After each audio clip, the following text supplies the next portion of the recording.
Bismillahirrahmanirrahim. Assalamualaikum warahmatullahi wabarakatuh. Innal hamdalillah nahmaduhu wa nasta'inuhu wa nastaghfiruh, nastahdihi wa natubu ilaihi wa na'udzu billahi min syururi anfusina wa sayyiati a'malina. Man yahdihillahu fahuwal muhtadi wa man yudlilhu falan tajida lahu waliyan mursyida. Asyhadu an la ilaha illallah wahdah la syarika lah wa asyhadu anna Muhammadan abduhu wa rasuluhu la nabiyya ba'dah.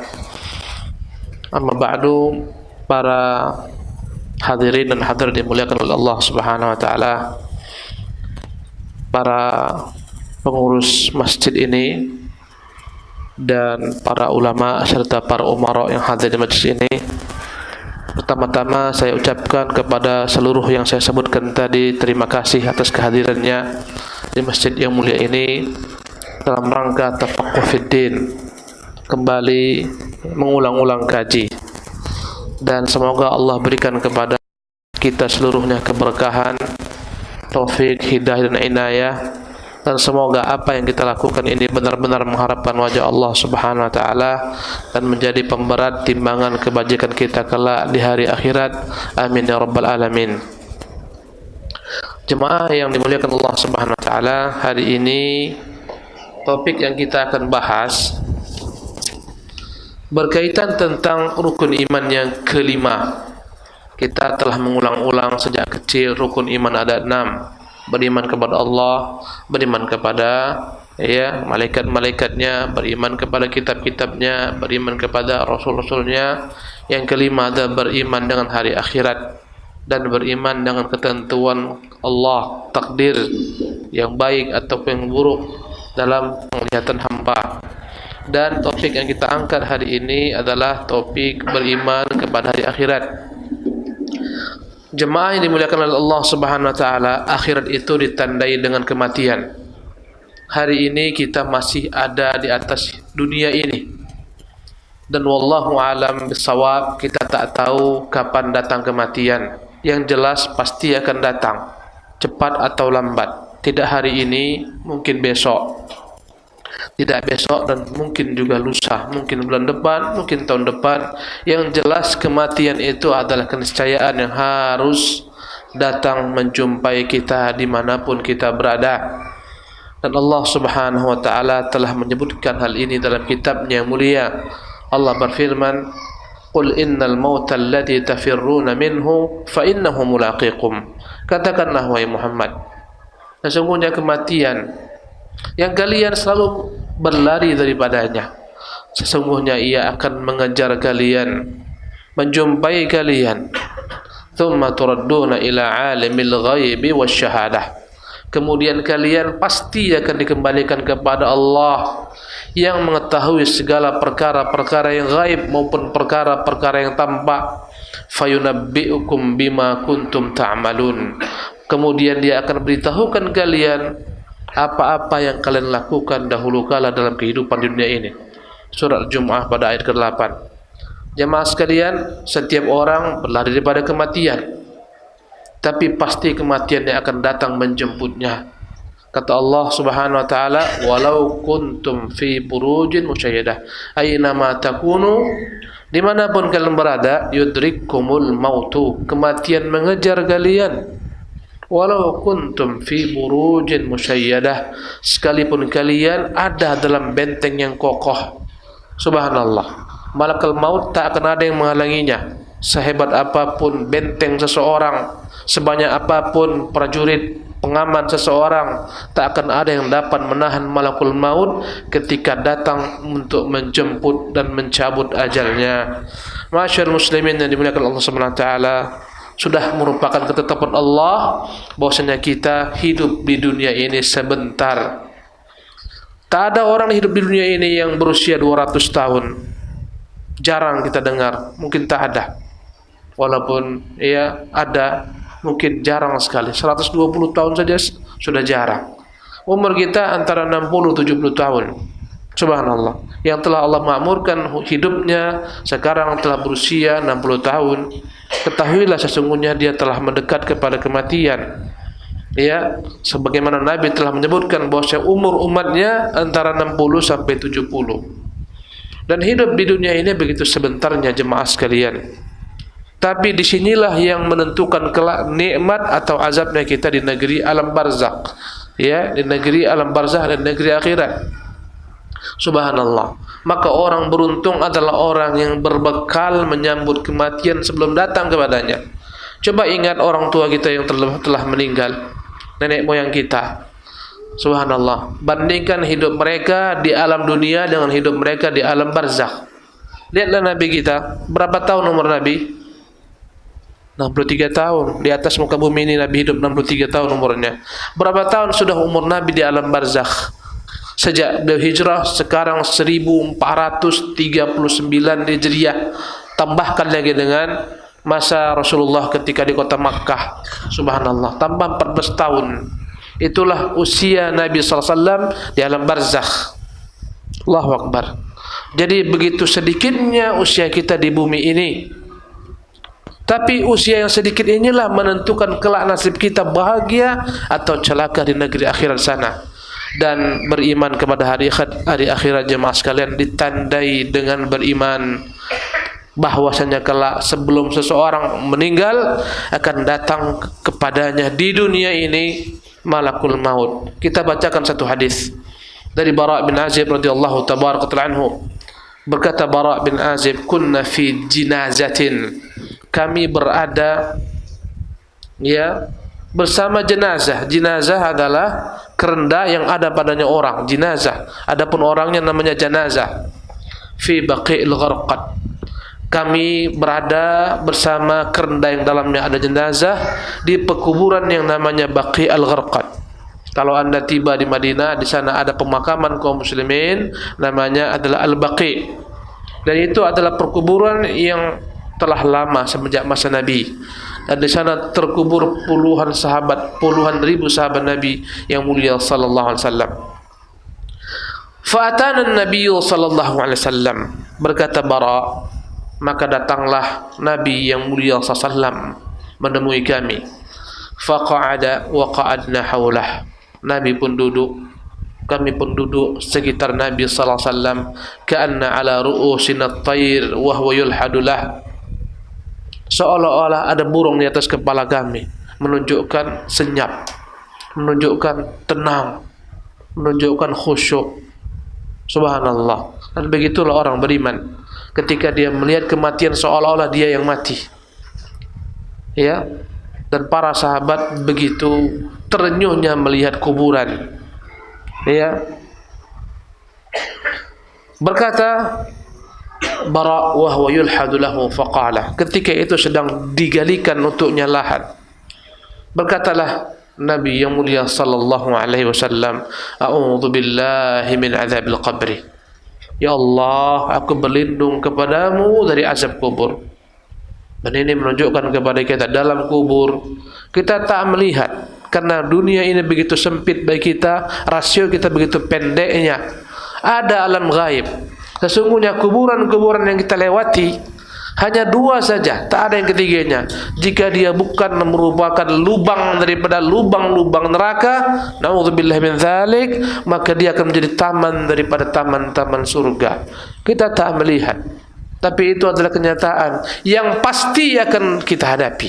Sekarang kita mungkin masih melihat kuburan-kuburan yang dikuburkan padanya jenazah-jenazah. Kita lewat, tak ada apapun mungkin di benak kita. Subhanallah, tak ada perasaan takut, tak ada perasaan khawatir, seolah-olah itu orang mati. Begitulah kita. Selalu datang kepada kita SMS terhantar, WhatsApp terhantar, telah meninggal, telah berpulang ke alam barzakh menuju rahmat Allah Subhanahu wa taala, si fulan bin fulan akan dikuburkan di sini. Allahu Akbar. Tahukah Anda, suatu saat itu akan berubah jadi nama Anda dan nama saya, nama kita semua. Subhanallah. Allahu Akbar. Masalahnya bukanlah kematian, karena kita tahu semua orang pasti mati. Masalahnya adalah apa setelah kematian, apa yang kita dapatkan. Apakah kita berada dalam taman daripada taman-taman surga yang luas. Meskipun rumah kita tak luas di dunia ini, tapi kebahagiaan itu bermula daripada orang di alam barzakh diberikan taman-taman yang luas daripada taman-taman surga. Subhanallah. Ataukah sebaliknya, ya'dzan billah, rumah kita di alam barzakh merupakan lubang daripada lubang-lubang api neraka jahanam. Nasallallahu salamul afiyah. Kita bermohon kepada Allah lindungan daripada hal ini. Salah samarat Nabi ulangi 3 kali, dan ini menunjukkan kepada kita bahwasanya dalam berdoa ulang-ulangilah doa. Ya, ulang-ulangi doa, jangan pernah jemu, jangan pernah bosan dalam berdoa. Teruslah berdoa kepada Allah. Nabi mengulang-ulangi, a'udzubillahi min adzabil qabr, a'udzubillahi min adzabil qabr, a'udzubillahi min adzabil qabr. Allahu akbar. Dan ini harus kita berupaya untuk mengamalkannya. Ada doa yang tak pernah Nabi tinggalkan ketika salat sebelum kita salam. Berlindung daripada 4 hal. Allahumma inni a'udzubika min adzabil qabri, min fitnatil mahya wal mat, min fitnatil masyid dajjal, a'udzubika min adzabil jahannam. Allahumma inni a'udzubika min adzabil jahannam. Yang pertamanya, ya Allah, aku berlindung kepadamu daripada azab neraka jahannam. Ya, min fitnatil qabri, aku berlindung kepadamu daripada ujian di kubur. Wa'udzubika min fitnatil mahya wal mamat, aku berlindung kepadamu wahai Tuhan daripada segala macam ujian dalam hidup di dunia ini maupun ujian ketika kematian. Subhanallah. Wa'udzubika min fitnatil masyid dajjal, aku berlindung kepadamu wahai Tuhan daripada fitnah ujian dajjal ketika keluar ke muka bumi ini. Allahu akbar. Kita berlindung setiap salat. Hendaklah kita pelajari, kita hafalkan yang diajarkan Nabi yang mulia sallallahu alaihi wasallam ini. Subhanallah. Tsumma qala, kemudian Nabi bersabda, innal 'abdal mu'min, sesungguhnya hamba mukmin. Nabi akan menceritakan di sini 2 sosok manusia. Pertama adalah sosok orang mukmin, bagaimana ketika mau meninggal, bagaimana setelah meninggal. Kedua, sosok orang yang tidak beriman kepada Allah, kafir. Yang pertama Nabi sebutkan tentang orang-orang mukmin. Berkata Nabi yang mulia sallallahu alaihi wasallam, innal 'abdal mu'min, sesungguhnya hamba yang mukmin itu, idza kana fi iqbalil minal akhirah, ketika akan pindah dari alam dunia ini ke alam akhirat. Maksudnya adalah wafat. Karena disebutkan dalam hadis-hadis, alam barzakh merupakan stasiun pertama daripada stasiun-stasiun negeri akhirat. Ya, berkata Nabi, al-qabru awwalu manazil akhirah. Kuburan itu maksudnya adalah alam kubur. Dan kita harus bedakan jemaah antara kuburan dan alam kubur. Kuburan yang kita lihat, alam kubur adalah apa yang terjadi setelah mati, baik jenazah dikubur atau tidak dikubur. Semua yang mati pasti akan masuk ke dalam alam kubur atau disebut alam barzakh. Baik jasadnya habis terbakar menjadi debu, baik tubuhnya dicincang-cincang, baik tubuhnya dimakan ikan, semuanya pasti akan pindah ke alam kubur walaupun tak ada kuburannya. Subhanallah. Apa kata Nabi? Sesungguhnya hamba jika akan pindah, ya, idza kana fi iqbal min al-akhirah wa inqita' min dunya, ketika akan pindah ke alam akhirat, melepaskan kehidupan di dunia ini, nazalat ilaihil malaikah, akan turunlah kepadanya malaikat-malaikat, ka'anna ala wujuhihim syams, akan turunlah kepada mereka malaikat-malaikat yang begitu terang benderang, wajah mereka indah, elok, bercahaya bagaikan matahari. Mereka lah malaikat apa? Rahmat. Kita tak melihat orang terbujur kaku dalam sakarat, kita tak melihat, tapi dia telah melihat alam gaib. Ini alam dunia kita tak lihat, seolah-olah enggak ada masalah, padahal dia sedang menyaksikan malaikat-malaikat yang datang turun kepadanya. Allahu akbar. Malaikat-malaikat rahmat turun. Ma'ahum kafanun min akfanil jannah. Malaikat-malaikat rahmat telah menyiapkan untuk rohnya kafan yang dibawa daripada kafan-kafan surga. Dan ini perkara gaib yang wajib kita imani selama hadisnya sahih, bahwasanya jasad ini dikafani, demikian juga roh akan dikafani. Roh orang mukmin disiapkan baginya kafan dari surga. Wa hanutin min hanutil jannah, diiringi dengan parfum yang mengharumkan, karena setiap orang yang meninggal biasanya diberikan padanya pengharum, ya, daripada harum yang datang dari surga, parfum yang datang dari surga. Fajalasu minhu maddal basar, datanglah, duduklah malaikat-malaikat ini sepanjang penglihatan matanya. Allahu Akbar. Orang-orang di rumahnya mungkin heboh, mungkin sibuk menjerit, mungkin menangis. Dia tak lagi peduli dengan orang-orang sekitar. Lebih mengerikan pemandangan yang dia lihat jika dia orang kafir. Lebih indah jika dia orang mukmin daripada keluarganya yang menangisinya. Wallahi, keluarga kita jemaah sekalian, menangisi kita berapa lama? Paling kuat 3 hari. Seminggu mereka telah mulai lupa. Sebulan aktivitas akan berjalan. Subhanallah. Ya, sampai di sanalah. Maka orang ini melihat malaikat turun. Malaikat-malaikat duduk sepanjang penglihatan matanya. Thumma yaji'u malakul mauti hatta yajlisa inda ra'sih. Kemudian datanglah malakul maut, duduk di sisi kepalanya. Dan ini mengajarkan kepada kita, yang mencabut ruh itu bukan malaikat Israel. Karena malaikat Israel itu datang dari keterangan hadis yang tidak sahih. Yang sahih adalah malakul maut dalam Quran maupun sunnah. Ya, malakul maut namanya. Datanglah malakul maut, duduk di sisi kepalanya. Ya. Kemudian fayaqulu ayyatuhan nafsut thayyibah, berkatalah malakul maut kepada ruh yang diajak bicara adalah jiwa. Ya ayyatuhan nafsut thayyibah, wahai jiwa yang baik, ukhruji ila maghfiratin minallahi wa ridwan, segeranya engkau keluarlah engkau menuju keampunan Allah, menuju rahmat Allah subhanahu wa ta'ala, menuju keridhaannya. Qala fatakhruju tasilu kama tasilul qatratu minas siqa. Seketika ruhnya pun keluar dengan mudah, sebagaimana mudahnya keluar tetesan-tetesan air dari dalam teko yang dituangkan. Mudah keluar ruh orang-orang beriman. Subhanallah, tak payah dipaksa. Ya, fayakhudhaha, baru keluar segera diambil oleh malakul maut ini. Fa idza akhadhaha lam yad'uha fi yadihi tarfata ain, baru sebentar dipegang oleh malakul maut ini ruh, seketika malaikat-malaikat rahmat tadi mengambil alih ruh tersebut. Fayaj'aluha fi dzalikal kafani wa dzalikal hanut, diletakkanlah ruh ini dalam kafan dan diberilah parfum yang harum dari surga tadi. Wa yakhruju minha ka'atyabi nafhati miskin wujidat ala wajhil ardh, maka keluarlah bau harum yang lebih indah daripada wangi kasturi yang memenuhi muka bumi ini sekiranya kita menciumnya. Allahu Akbar. Qala, berkata Rasulullah, fayas'aduna biha, malaikat-malaikat ini membawa ruh ke atas. Karena itulah andai kata orang meninggal, ghalibnya matanya terbuka. Rasulullah sallallahu alaihi wasallam pernah menutup mata sahabat yang meninggal, dan Nabi mengatakan, innar ruha idza qubidat tabi'ahal basaru, sesungguhnya ruh jika dicabut diikuti oleh pandangan mata. Dia lihat ruh di atas, diangkat oleh malaikat-malaikat Allah Subhanahu wa taala. Allahu Akbar. Maka disunahkan untuk menutup matanya, dan matanya terbuka ketika melihat ruhnya yang dicabut daripada badannya. Subhanallah.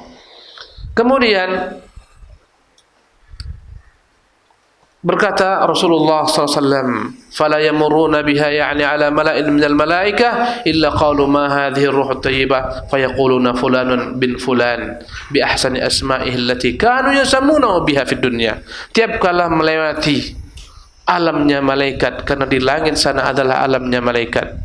Malaikat-malaikat bertanya, ruh siapakah gerangan begitu harum? Maka malaikat-malaikat mengatakan, ini ruh si fulan bin fulan, dengan nama yang paling indah yang diberikan kepadanya di dunia. Subhanallah. Fayushayyi'uhu min kulli sama'in muqarribuha, setiap mendekat ke langit, setiap penghuni langit, ia menghantarkan ruh ini ila sama'il lati taliha. Subhanallah. Kemudian kanu yusammunaha biha fid dunya hatta yantahu biha ila as-sama' fayastaftihuna lahu fayuftahu lahu. Ya, kemudian sampailah ke langit. Yang dimaksudkan adalah langit dunia. Karena langit ada berapa? 7 lapis. Alam semesta ini kalau andai kita lihat, Allahu Akbar, video betapa besarnya alam semesta ini. Bumi ini bagaikan debu. Ya, di antara kumpulan miliaran mungkin triliunan galaksi-galaksi, tak ada apa-apanya. Semuanya ini di bawah langit dunia. Dan dalam asar, ya, Ibnu Abbas menyebutkan jarak antara bumi ini dengan langit pertama 500 tahun perjalanan. Subhanallah. Maka dibukakanlah pintu langit, dan langit itu memiliki pintu-pintu sebagaimana Allah mengatakan, wa futihatis samaa'u fakanat abwaba. Dibukakanlah langit, sesungguhnya langit berpintu-pintu. Di sana ada kehidupan. Allahu Akbar. Jadi apa yang kita lihat itu hijau atau biru, itu bukan langit. Itu hanyalah batas pandang yang mampu kita lihat. Subhanallah. Ya, begitu jauhnya langit. Kemudian ketika dibukakan pintu langit pertama, fayushayyi'uhu min kulli sama'in muqarribuha ila as-sama'il lati taliha. Dibawalah ruh ini kepada yakni langit ke tingkat 2, langit kedua, diiringi oleh malaikat-malaikat di langit pertama, hatta yantahi biha ila as-sama'i sabiyah. Begitulah terus dari langit kedua, ketiga, keempat, kelima, keenam, ketujuh, dibawa oleh malaikat-malaikat setiap langit, dihantarkan sampai ke langit ketujuh. Subhanallah. Enggak percaya? Tunggu saja tanggal mainnya. Tunggu tanggal mainnya. Subhanallah. Karena ini tak diterima oleh orang-orang yang menggunakan akalnya, rasionya. Orang ateis ketawa dengan hadis ini. Ateis, komunis, ketawa. Apa ini semua? Enggak percaya. Tunggu saja tanggal mainnya. Sesungguhnya janji Allah itu benar. Inna wa'dallahi haqqun. Janji Allah itu benar bagi orang-orang beriman yang punya agama. Subhanallah. Fayaqulu Allah azza wa jalla, maka Allah tabaraka ta'ala akan berkata, uktubu kitab abdi fi illiyin, sampai langit ketujuh. Maka Allah berkata, tuliskan catatan hambaku ini pada kitab yang diletakkan di tempat yang tinggi namanya illiyin. Subhanallah. Wa a'iduhu ilal ard, ruhnya itu kembalikan ke bumi. Maka dikembalikanlah ruh kita ke bumi. Fa inni minha khalaqtuhum, ya, kembalikan ke tanah karena aku telah menciptakan mereka dari tanah.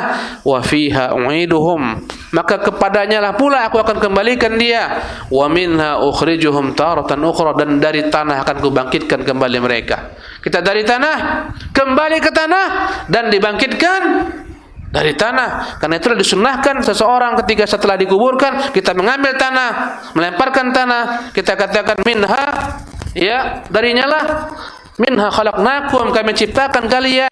Kemudian ambil lagi tanah, kita katakan kembali kepadanya, wa fiha nu'idukum, kepada tanah ini pula kalian akan dikembalikan. Kemudian kita ambil lagi tanah, kita katakan wa minha nukhrijukum taratan ukhra, darinya kalian akan dibangkitkan sekali lagi. Subhanallah. Dikembalikan rohnya, ya. Kemudian jemaah sekalian, berkata Rasulullah, fatu'adu ruhuhu fi jasadi, dikembalikan ruhnya ke dalam jasadnya. Subhanallah, menyatu kembali, tapi bukan dalam alam dunia, dalam barzakh. Dan jangan anda tentang, anda mengatakan kalau ruhnya kembali kenapa tak hidup? Kita katakan dia hidup, tapi hidup dalam alam barzakh. Anda letak CCTV, enggak ada guna. Jangan ingkari ayat. Allah mengatakan wa haqa bi ali fir'auna su'al azab. Layaklah keluarga Fir'aun mendapatkan azab yang pedih. An-naru yu'raduna 'alaiha ghuduwan wa 'ashiyya. Mereka dibakar tiap pagi dan petang. Yaumul qiyamah, dan hari kiamat, adkhilu ala fir'auna su'al azab, asyaddal azab. Hari kiamat, masukkan Fir'aun dan keluarganya semua ke dalam azab yang bersangatan. Jangan katakan aku lihat tuh mumi Fir'aun, tak ada dibakar, Ustaz. Subhanallah. Fir'aun itu ada muminya, ada jenazahnya. Di mana? Di Mesir sana. Karena Allah telah berjanji akan selamatkan tubuh Fir'aun. supaya pelajaran bagi orang datang kemudian. Falyamun najika bibadanika litakuna liman khalfaka ayah. Hari ini kami selamatkan badanmu agar engkau menjadi pelajaran bagi orang datang belakangan. Dan sebagian orang kafir ada yang tidak mengemumikan jenazahnya. Jangan katakan ini hadis tak benar, tak ada azab, tak ada datang malaikat. Kita katakan ini alam ghaib. Perhatikan dalam hidup dunia ini ada yang namanya mimpi. Ini hanyalah ilustrasi saja. Orang bermimpi, Anda lihat dia tidur terlentang, tapi dia wajahnya memerah padam, keringatnya mengalir. Dalam mimpinya dia dikejar-kejar oleh harimau, lari ke atas pohon kayu, dikejar ular, lompat ke sungai, dikejar buaya. Mungkin menjerit-jerit dalam mimpinya. Kita bangunkan, alhamdulillah, subhanallah. Dan namanya tidur. Tidur adalah akhul maut, saudaranya kematian. Bahkan Allah menyebutkan tidur adalah bagian daripada kematian. Subhanallah.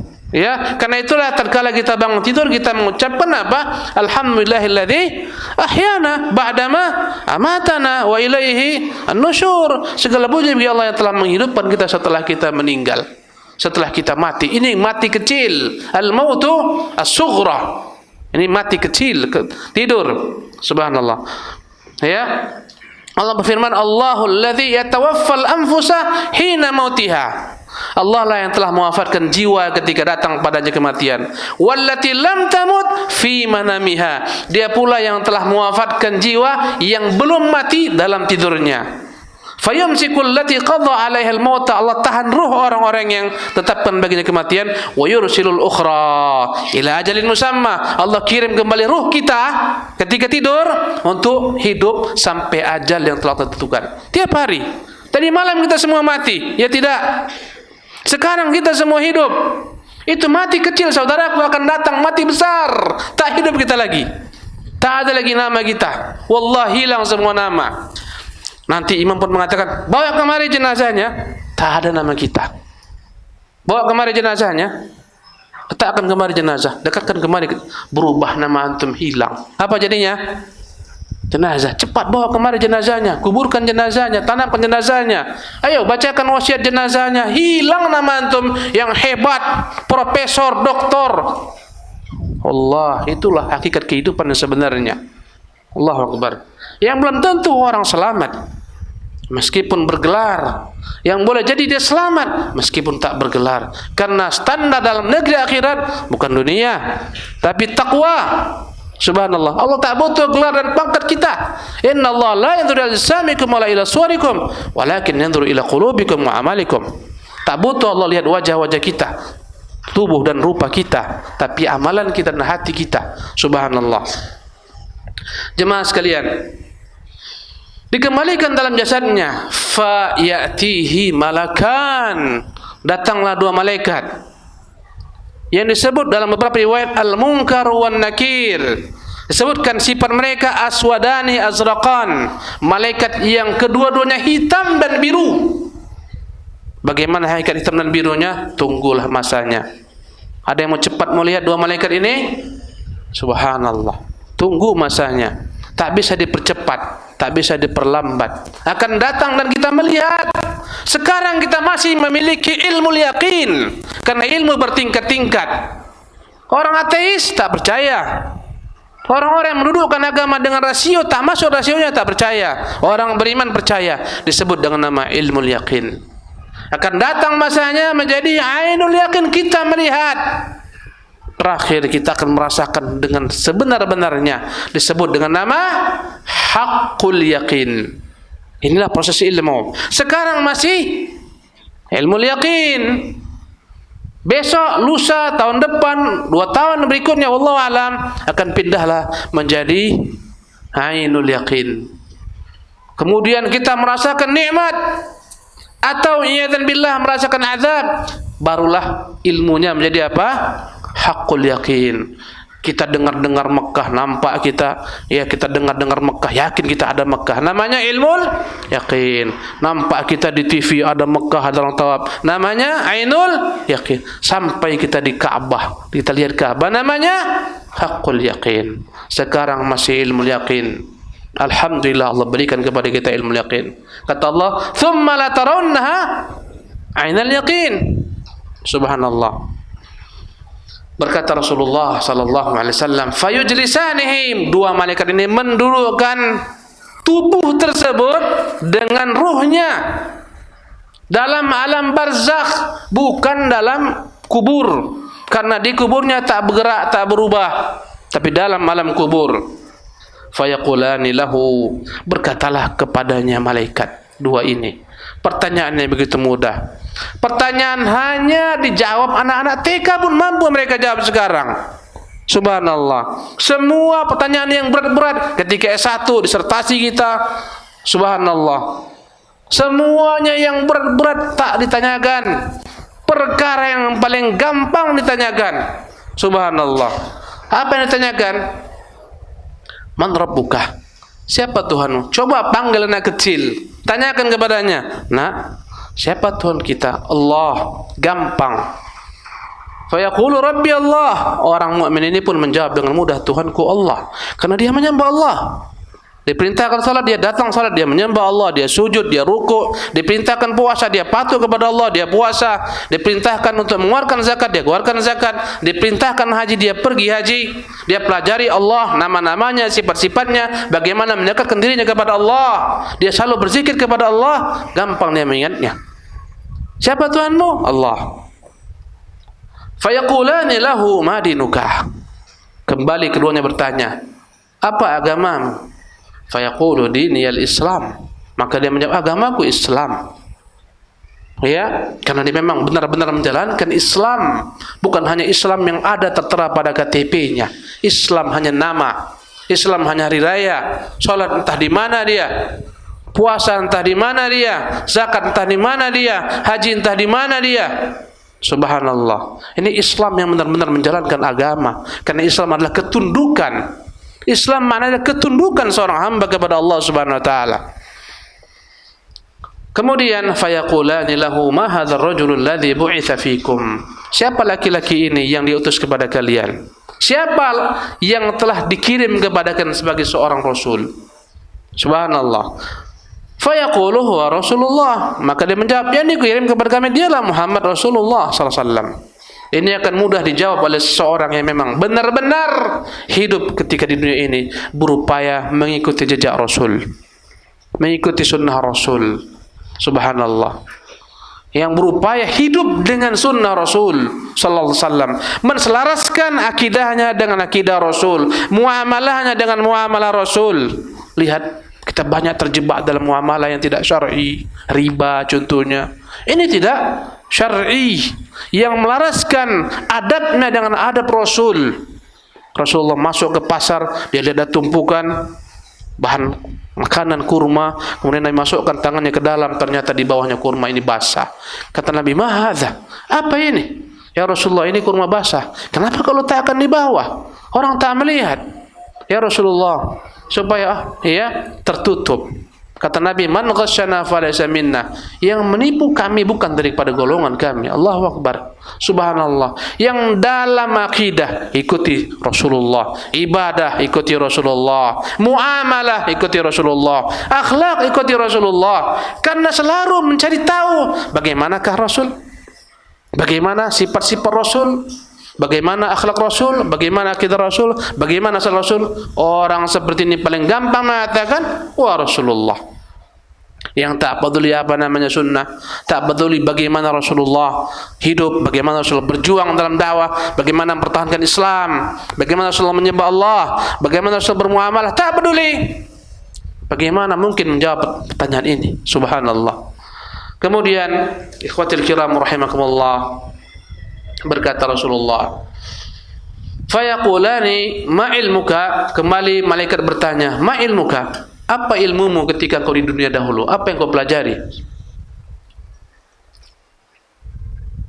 Fayaqulu, orang mukmin mengatakan, qara'tu kitab Allah. Dulu di dunia aku selalu membaca kitab Allah, kujadikan sebagai pedoman dalam hidupku.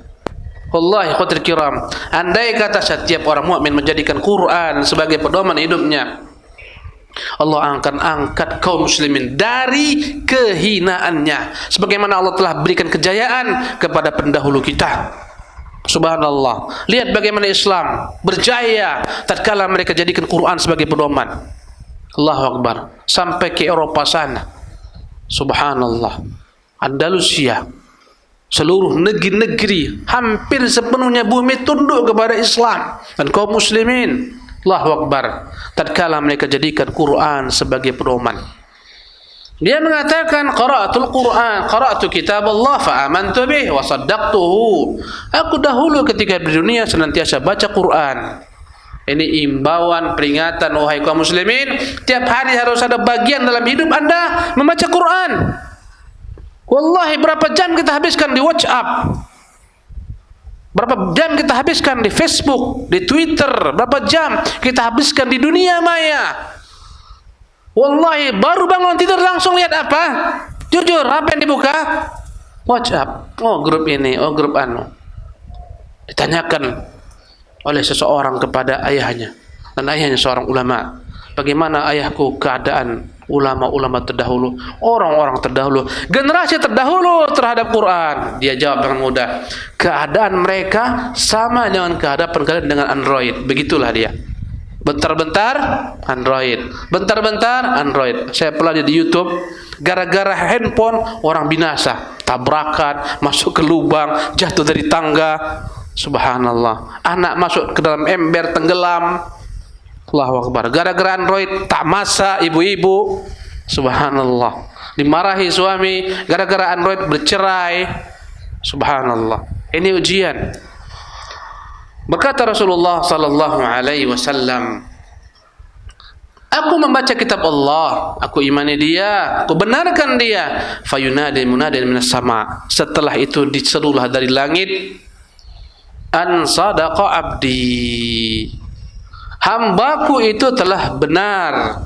Jawabannya benar. Fafrishuhu minal jannah. Bentangkan baginya karpet menuju surga, hambal menuju surga. Waftahu lahu baban ila jannah. Bukakan baginya pintu menuju surga. Allahu Akbar.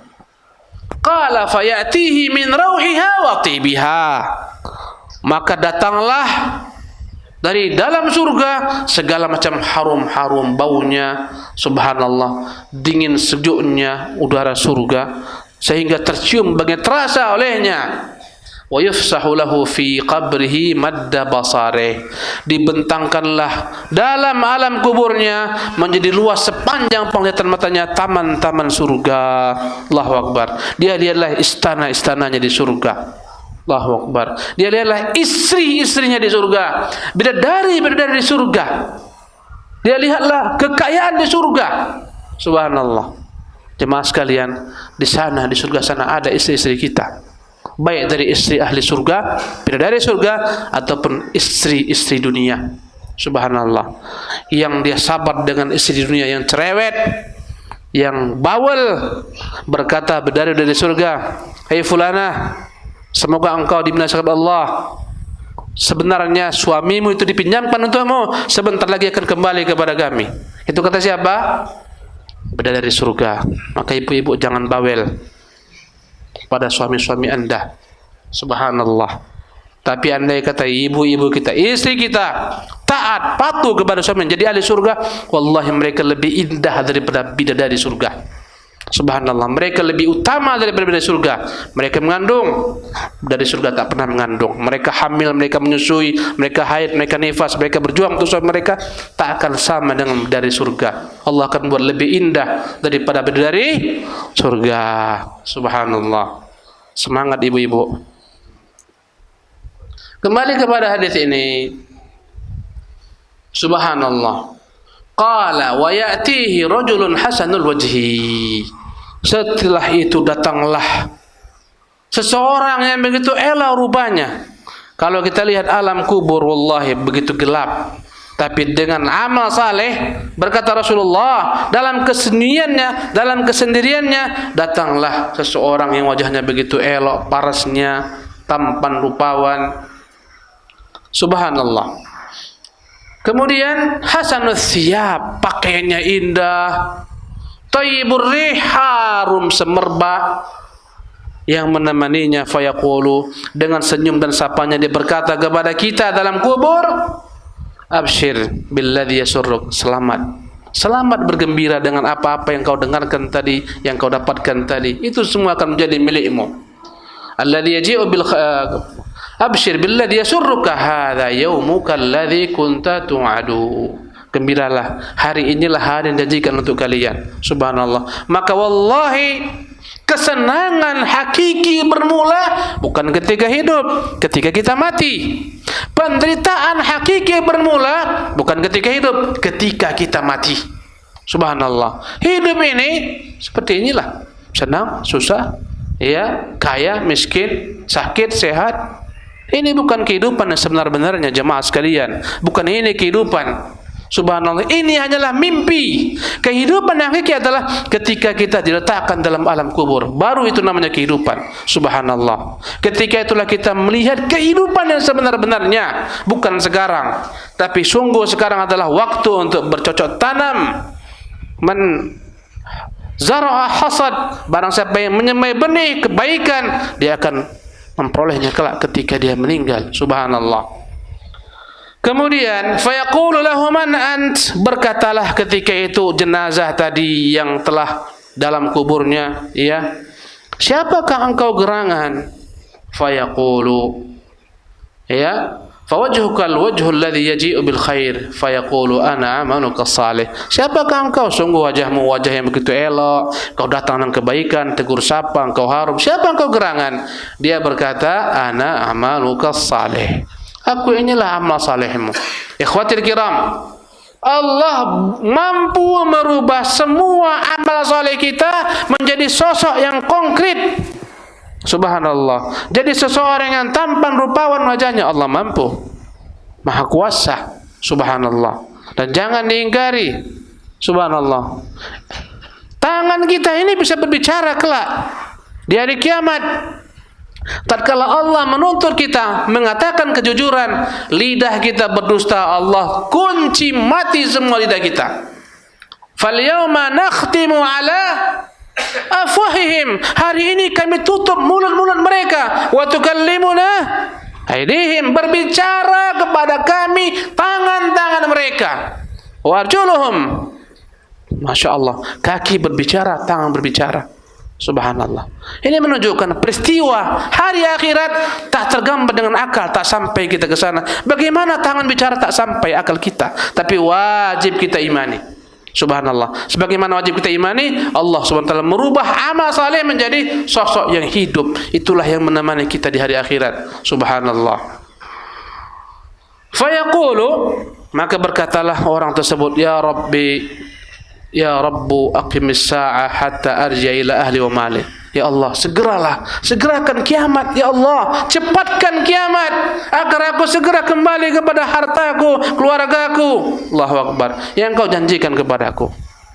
Jadi jemaah sekalian, ini akan didapati oleh hamba yang mukmin, yang beramal saleh, yang beriman kepada Allah tabaraka wa taala.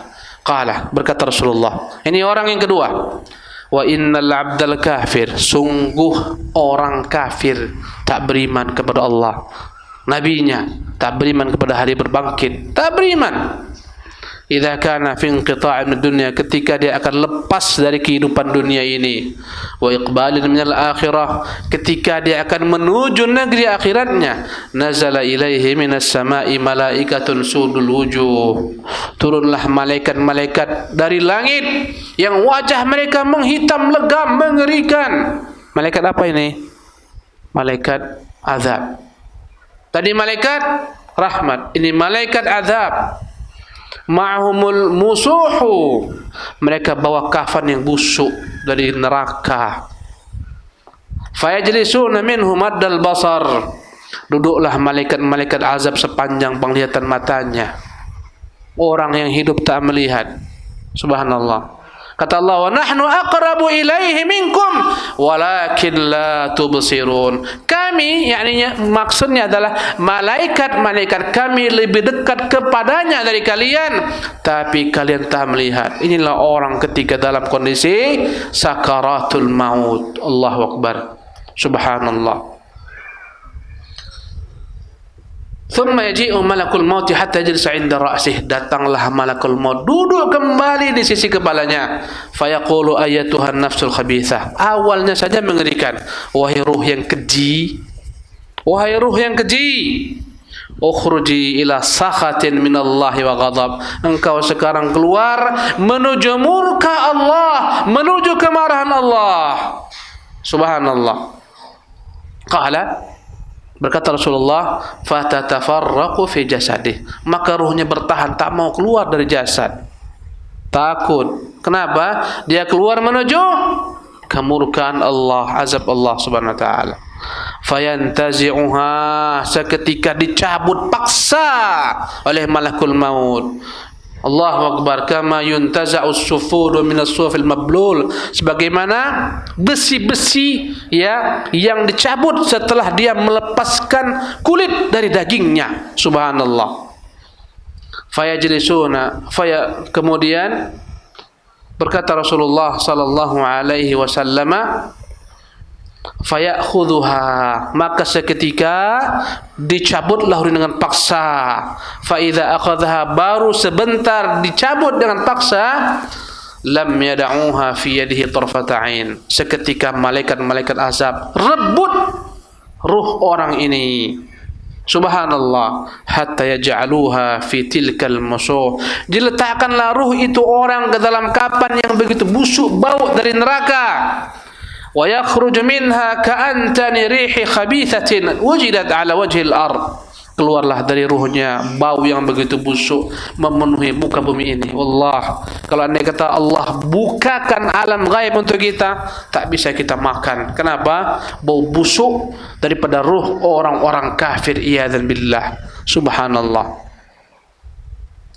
Kemudian fayas'aduna biha, mereka bawa ruh ini ke atas. Fala yamurruna biha ala mala'in minal malaikati illa qalu ma hadzal ruhul khabith. Tiap kali lewat rombongan malaikat di langit, maka mereka bertanya, ruh siapa ini? Kok bau sekali? Fayaqulu fulan bin fulan. Berkatalah malaikat-malaikat azab, ini ruh si fulan bin fulan. Bi aqbahi asma'ihi allati kana yusab dunia. Dengan nama yang paling buruk ketika dia di dunia dinamakan dengannya. Hatta yantahi biha ila sama'i dunya. Sampailah ruh ini ke langit dunia. Fayustaftah lahu falyuftah. Minta malaikat-malaikat azab dibukakan pintu, tak dibukakan. Allahu Akbar. Orang-orang kafir ruhnya tak akan naik ke atas. Langit pertama tak terbuka, kedua, ketiga. Subhanallah. Thumma qara'a Rasulullah. Kemudian Nabi kata Bara membacakan ayat, la tufattahu lahum abwabus sama. Kata Allah, innal ladzina kadzdzabu bi ayatina wastakbaru anha. Sesungguhnya orang-orang yang mendustakan ayat kami dan sombong tak menerimanya, la tufattahu lahum abwabus sama. Tak akan dibukakan bagi mereka pintu-pintu langit. Wala yadkhulunal jannah. Tak mungkin mereka masuk surga hatta yalijal jamalu fi sambil khiyat. Kecuali apabila unta mampu masuk ke dalam lubang jarum yang kecil, mungkin mereka masuk surga. Ini menunjukkan mustahil mereka masuk surga sebagaimana mustahilnya unta masuk ke dalam lubang jarum. Ya dan billah. Kemudian fayaqulullahu azza jalla, Allah pun berkata, uktubu kitabah, tulis bukunya, fi sijjin, di tempat terendah, fil ardi sufla, di tempat yang paling terendah yang kita tidak tahu di mana tempatnya. Fatutrahu ruhuhu tarhan, maka dicampakkanlah ruhnya. Subhanallah. Thumma qara, ketika ruh tersebut dicampakkan dari langit, Rasulullah membacakan ayat. Allah berfirman, waman yusyrik billah, barang siapa yang menyekutukan Allah, faka'annama kharra minas sama, seolah-olah dia jatuh dari langit. Fatakhtafuhu at-tayr, disambar burung, atau tahwi bihi ar-rihu fi makanin sahiq, atau dia dibawa oleh burung, ya, atau dia diterbangkan oleh angin ke tempat yang begitu jauhnya. Subhanallah. Fatu'adu ruhuh, dikembalikan ruhnya ke dalam jasadnya, fi jasadi. Ini menunjukkan kepada kita Fitnah kubur berlaku kepada ruh dan jasad. Nikmat kubur, azab kubur juga berlaku pada ruh dan jasad. Tetapi jemaah sekalian, Al-Imam Ibnu Izz Al-Hanafi rahimahullah dalam kitabnya Syarh Aqidah Tahawiyah menyebutkan, ruh dengan jasad ini berbeda-beda, ya. Bagaimana dia merasakan nikmat ataupun azab. Ketika di dunia, sesungguhnya yang paling dominan merasakan azab adalah badan. Kalau antum dipukul, yang sakit apa? Badan atau ruh? Badan. Ruh ikut dia? Tetap ruh ikut. Yang mendominasi hukum dunia adalah badan manusia.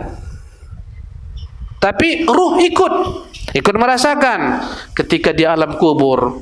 Yang mendominasi merasakan nikmat, azab adalah ruh, dan badan pun ikut. Bagaimana Ustaz jika badannya hancur? Allah kuasa untuk membuat badannya merasa, karena semua tak akan ada yang hilang dari Allah Subhanahu wa taala. Walaupun telah menjadi debu, Allah mampu menyampaikan rasa nikmat atau azab kepada badannya. Mampu enggak? Mampu. Subhanallah. Ya, tapi nanti ketika di alam akhirat, jemaah sekalian, sesungguhnya badan kita ini dan ruh sempurna merasakan nikmat, sempurna pula merasakan azab. Sekarang kita andai kata ditempeleng orang, mana yang sakit? Tubuh atau ruh? Tubuh. Ruh pun mengikut. Subhanallah. Jemaah sekalian, fayujlisani, didudukkan orang ini, fayaqulani lahu, keduanya berkata kepadanya, man rabbuka, siapakah Tuhanmu? Fayaqulu, dia berkata, la adri, aduh, saya tak tahu. Subhanallah. Fayaqulani lahu, ma hadha ar-rajul alladhi bu'itha fikum, siapa rasul yang pernah diutus kepada kalian? Fayaqulu la adri, saya tak tahu. Fayunadi munadin minas sama, disuruh dari langit, an kadzab, dia itu mendustakan Islam, mendustakan Rasulullah SAW, mendustakan Allah. Fafrishuhu minan nar, maka bentangkan baginya jalan ke neraka. Waftahu lahu baban ilan nar, bukakan baginya pintu ke neraka. Fayatihi min harriha, datanglah panasnya neraka, iyadzan billah. Wasamumiha, datanglah ketika itu baunya neraka yang begitu busuk asapnya. Wa yadhiqu alaihi qabruh, dan kuburnya pun menjepitnya. Hatta takhtalifa fihi adla'u, sehingga patah-patah tulangnya. Dalam alam barzakh, dalam alam kubur, bukan dalam kuburan. Wa yatihi rajulun qabihul wajh, datanglah seseorang yang begitu jelek wajahnya, qabihul thiyab, pakaiannya begitu buruknya, muntinur rih, begitu busuk baunya. Fayaqulu, maka berkatalah yang datang ini, abshir billadhi yasu'uk, bergembiralah engkau, inilah kejelekan yang datang kepadamu. Hadza yaumuka alladzi kunta tu'ad, inilah dahulu dijanjikan kepadamu oleh para nabi, engkau akan seperti ini, tapi kau tak percaya. Allahu akbar. Fayaqulu man anta, maka dia pun bertanya, engkau siapa? Fawajhuka alwajhu alladzi yaji'u bisyarr, wajahmu datang dengan kejelekan. Fayaqulu, maka berkatalah ruh ini, maka berkatalah yang datang ini, ana amalukal khabith, aku inilah amalanmu yang keji dahulu. Aku inilah yang kau telah lakukan. Inilah perbuatan zinamu, inilah perbuatan korupmu, inilah perbuatan zalimmu, inilah. Ini aku sekarang. Semua adalah apa yang kau perbuat dahulu. Ya dan billah. Ini yang menemaninya dalam alam kuburnya sampai hari kiamat datang. Fayaqulu rabbi la tuqimis sa'ah, maka dia berkata, ya Allah, jangan pernah jadikan kiamat. Allahu akbar. Subhanallah. Hadis ini adalah hadis yang diriwayatkan Muhammad dan Abu Daud dan Imam Nasa'i, ya, dan hadisnya adalah hadis yang sahih. Disahihkan Asy-Syaikh rahimahullah tabaraka taala. Jemaah sekalian, dari hadis Anas, Rasulullah mengatakan, innal abda idza wudi'a fi qabrih, sesungguhnya hamba ketika diletakkan dalam kuburnya, wa tawalla anhu ashabuh, ketika sahabat-sahabatnya meninggalkan kuburnya, innahu la yasma'u qar'ani alihim, Sungguh benar-benar yang telah terkubur tersebut masih sempat Allah perdengarkan tapak-tapak sendal mereka yang meninggalkannya. Subhanallah. Fayatihi malakan, maka datanglah dua malaikat kepadanya. Fayuqidani, mendudukkannya. Fayuqulani, bertanya kepadanya sebagaimana pertanyaan yang di atas. Ma kunta taqulu fi hadzal rajul? Siapa laki-laki ini? Ya, Muhammad. Fa ammal mu'min fayaqulu asyhadu annahu Abdullah wa rasuluh. Orang mukmin mengatakan, dia ini kusaksikan adalah hamba Allah dan Rasulnya. Ya, fayaqul lahu, maka Allah berkata kepada orang mukmin ini, undur ila maq'adika minan nar. Hai orang mukmin, tuh lihat, itulah tempatmu di neraka. Subhanallah. Hadis ini memiliki tambahan bahwasanya setiap orang mukmin akan diperlihatkan juga baginya tempatnya di neraka.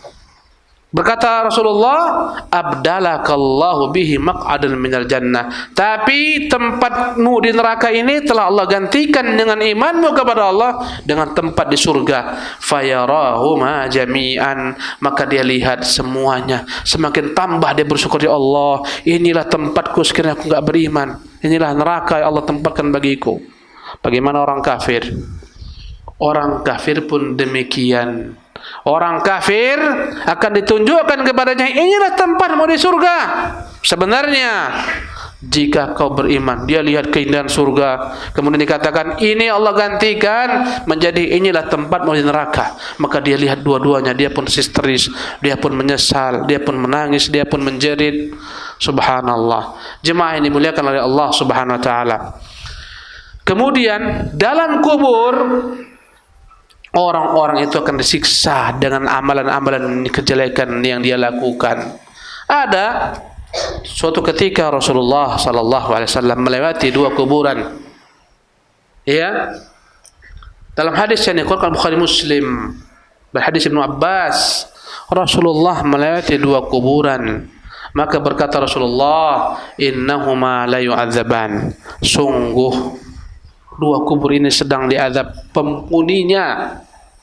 Wa ma yu'adzabani fi kabirin. Sungguh keduanya diazab bukan dalam perkara besar, yaitu menurut manusia kecil.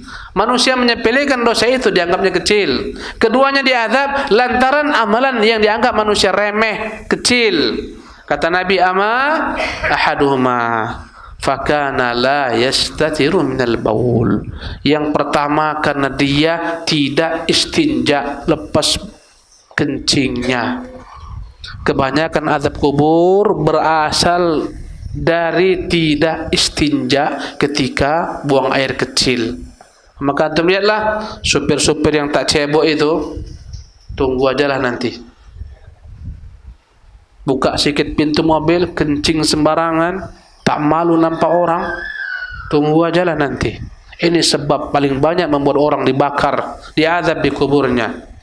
Kata Nabi, wa ammal akharu, adapun yang kedua ini, fakana yamsi bin namimah. Dia selalu jalan di muka bumi mengadu domba. Yang sekarang provokator, tukang adu domba, ya, alangkah banyaknya hidup sekarang para pengadu domba. Sehingga berbenturan antara masyarakat dengan masyarakat, kelompok dengan kelompok, antara aparat dengan masyarakat, antara aparat dengan aparat. Ini provokator, ini namam, pengadu domba. Ini sebab yang paling banyak mereka diazab di kuburnya. Subhanallah. Pengadu domba, akhirnya bercerai suami istri gara-gara pengadu domba. Akhirnya bertikai bangsa gara-gara pengadu domba. Subhanallah. Mereka inilah yang diancam Nabi SAW akan diazab dalam kuburnya. Subhanallah. Fada'a bijaridatin ratbah, maka Nabi perintahkan untuk dibawakan pelepah kurma yang masih basah. Fasyaqqaha nisfain. Kemudian Nabi patahkan dua-duanya. Wa qala la'allahu yukhaffifu anhuma ma lam basah. Kemudian Nabi letakkan pada tempat yang satu dan tempatkan pada tempat yang lain. Kata Nabi, semoga keduanya ini menjadi sebab keduanya diringankan azab kuburnya. Subhanallah. Jemaah yang dimuliakan oleh Allah Subhanahu wa taala. Inilah yang disebut dengan nama, ya, ikhwatul kiram rahimakumullah, alam apa? Barzakh. Subhanallah. Dan orang-orang dalam barzakh disiksa dengan banyak sebab. Disebutkan dalam beberapa hadis, ada disebabkan gara-gara riba, gara-gara zina, gara-gara meninggalkan salat, ada disebutkan. Subhanallah. Ya, orang yang meninggalkan salat, tak membaca Quranul Karim, dipecahkan kepalanya oleh malaikat pakai batu yang begitu dahsyatnya sehingga pecah belah batu yang di kepalanya. Baru sebentar malaikat mengambil batu itu, telah kembali kepalanya sebagaimana semula, kemudian dipecahkan ulang. Subhanallah. Ya, ada orang yang mandi dalam sungai yang berdarah-darah. Ya, dia berenang-renang, ingin nyebrang, ingin sampai ke tepian. Di tepian ada orang yang bawa batu besar. Ketika dia sampai ke tepi, dicampakkan tuh batu memenuhi mulutnya, kemudian dia tenggelam kembali, dia kembali berenang, begitu seterusnya. Subhanallah. Ada berkumpul perempuan laki-laki telanjang, dibakar dalam kuali yang begitu dahsyat panasnya, meraung-raung, menjerit-jerit sebagaimana yang dilihat oleh Nabi yang mulia sallallahu alaihi wasallam. Ditanyakan siapakah mereka gerangan, kata Nabi, ya, dikatakan oleh Jibril atau malaikat, perempuan laki-laki yang kau dapatkan dalam kuali yang dipanaskan, dibakar, mereka lah para penzina, ya dan billah. Itu azab kubur. Ya, orang yang dipecahkan kepalanya adalah orang tak salat, meninggalkan salat subuh. Subhanallah.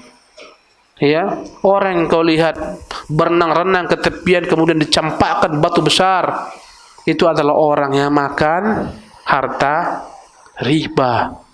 Sebab daripada azab kubur. Banyak sebab azab kubur. Tadi disebutkan adalah ya mengadu domba. Ada lagi yang menjadi sebab azab kubur, yaitu apa?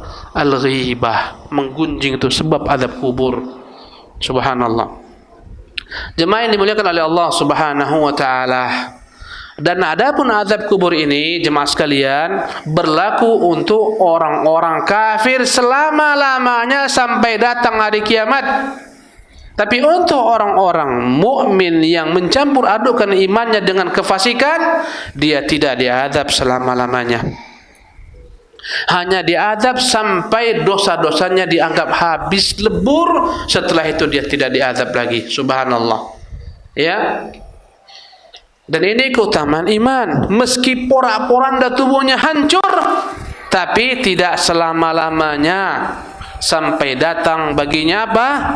Ya, yakni masa telah diazab dia sesuai dengan dosa-dosanya, azab pun berhenti. Dan ada orang-orang yang tak ditanya di kubur, jemaah sekalian, lewat saja. Siapakah mereka gerangan yang tak ditanya di kubur? Siapa? Orang yang mati di malam Jumat ataupun hari Jumat. Subhanallah. Itu adalah orang yang akan diringankan dalam fitnah kubur. Tapi yang tak ditanya sama sekali, mereka lah orang-orang yang mati syahid. Kata Nabi, kafa bibariqatis sayfi fitnatan. Cukuplah dia mati dengan kelebat pedang telah menyerahkan jiwanya untuk Allah Subhanahu wa taala sebagai tanda keimanan yang kuat. Cukup baginya sehingga tak payah dia harus ditanya di kuburnya. Subhanallah. Orang-orang mati syahid, ikhwatul kiram rahimakumullah, tak ditanya dalam kuburnya. Subhanallah. Siapa yang tak ditanya di kuburnya? Semua orang mati syahid yang benar. Ya. Siapa lagi? Di atas golongan para syuhada adalah golongan siddiqin, lebih tidak ditanya lagi mereka.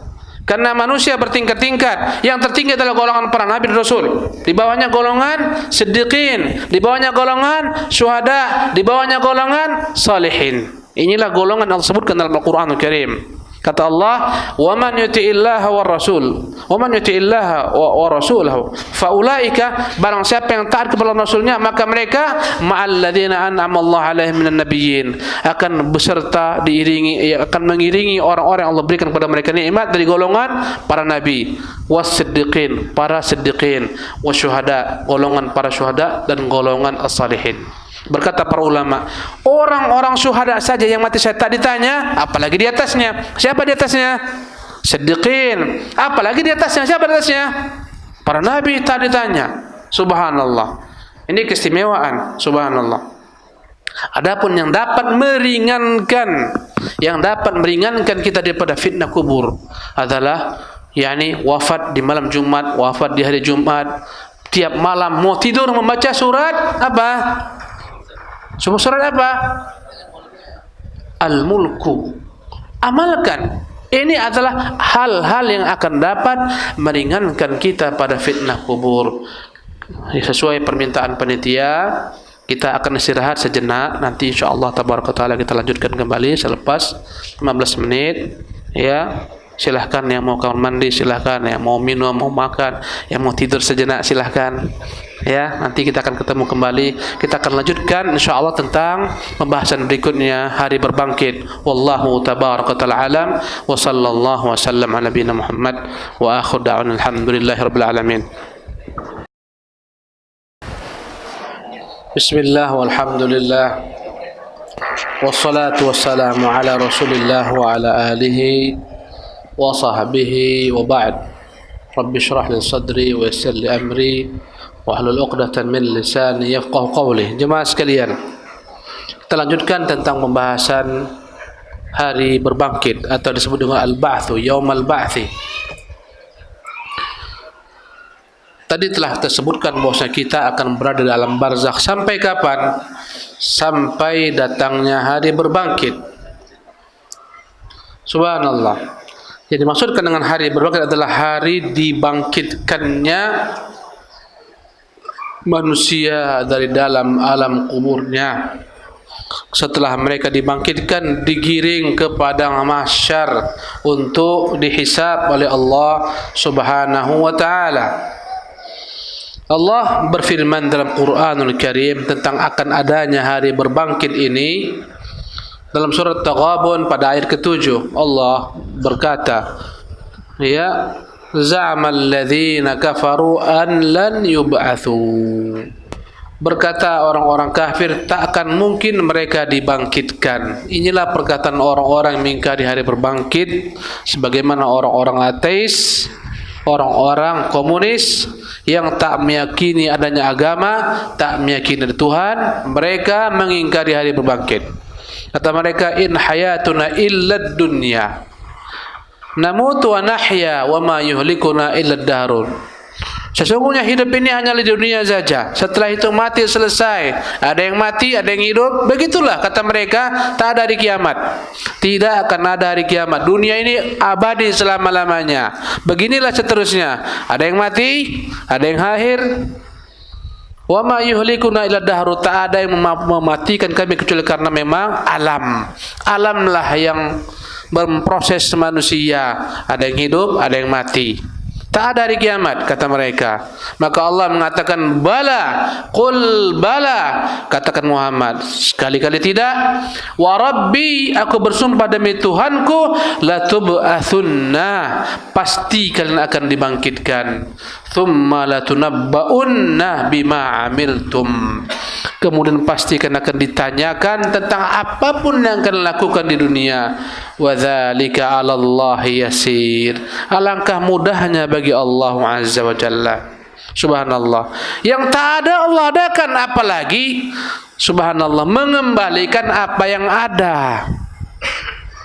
Jemaah sekalian, orang-orang itu menganggap telah hancur debu, telah hancur lebur menjadi debu. Bagaimana Allah membangkitkan? Allah mampu, jemaah sekalian.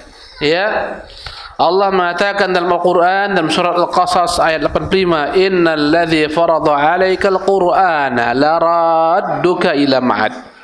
Sesungguhnya Tuhan yang telah menurunkan kepadamu Quran akan mengembalikanmu kepada hari tempat kembali manusia, itu hari kiamat. Subhanallah. Berkata Rasulullah sallallahu alaihi wasallam tentang akan adanya hari berbangkit, ya, dalam hadis yang riwayat Muslim, yub'atsu kullu 'abdin 'ala ma mata 'alaihi. Akan dibangkitkan setiap hamba dalam keadaan bagaimana dia mati. Subhanallah. Disebutkan dalam hadis yang sahih, seorang sahabat naik unta ketika haji, jatuh, terinjak untanya, mati. Maka Nabi berkata kepada sahabat-sahabatnya, ya, la tukhammiru wajhahu wala ra'sahu wala tamussu tiban. Jangan tutupi wajah dan kepalanya, dan jangan berikan kepadanya parfum. Fa innahu yub'atsu yaumal qiyamati mulabbiya. Dia akan dibangkitkan dari hari kiamat dalam keadaan bertalbiyah. Allahu Akbar.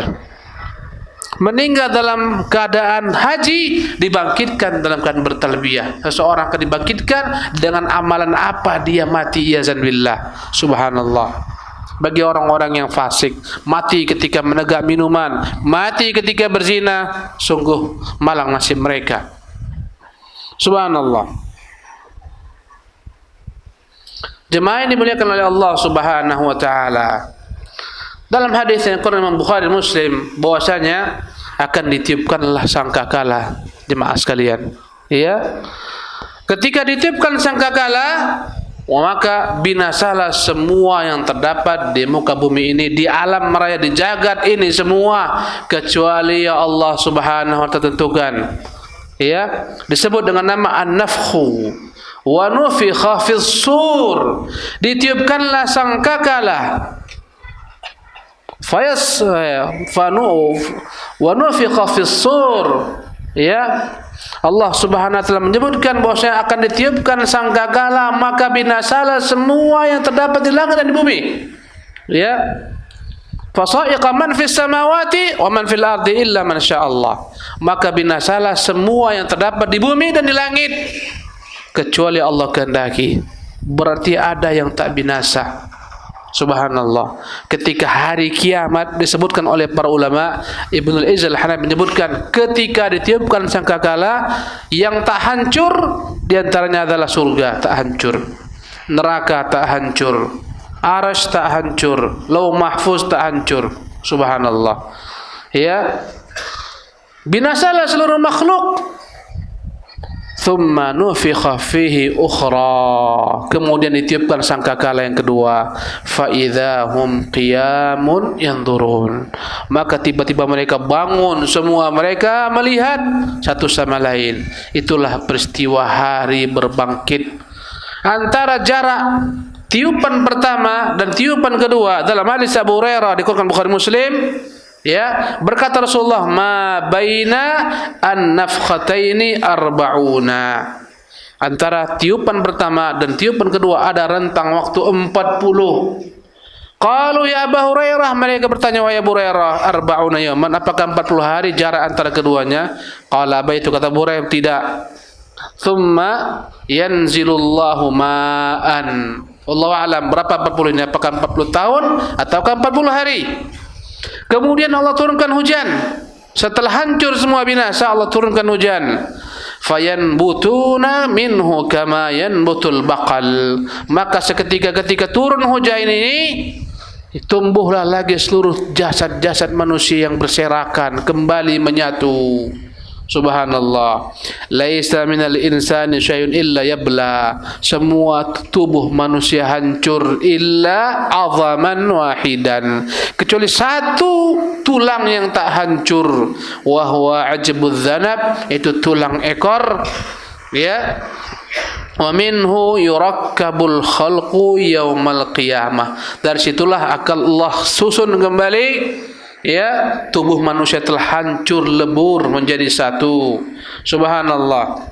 Ya, jemaah ini dimuliakan oleh Allah Subhanahu wa taala. Ketika tubuh mereka ini semua telah menyatu, turunlah, yakni ketika itu ditiupkanlah sangkakala yang kedua. Ditiupkan sangkakala yang kedua, semua ruh kembali kepada jasadnya. Barulah ketika itu mereka bangun daripada kuburnya. Sehingga Allah mengatakan dalam surat Yasin, mereka pun berkata, qalu man ba'atsana min marqadina hadza ma wa'ada ar-rahman wa sadaqal mursalun. Siapa yang telah membangkitkan kita ini dari tempat kita ini rupanya yang telah dijanjikan oleh Allah yang Maha Pemurah, dan benarlah para rasul. Subhanallah. Ya, Allah menyebutkan bagaimana mereka bangun dari kubur mereka, kata Allah, ka'annahum jaradun muntashir, bagaikan belalang yang tersebar, semuanya bangun. muhti'ina ila da', mereka tunduk memenuhi seruan yang menyeru. Allahu Akbar. Yaqulul kafiruna hadza yaumun asir. Berkatalah orang-orang kafir, inilah hari yang paling berat. Semuanya digiring di padang mahsyar mereka, di mahsyar. Subhanallah.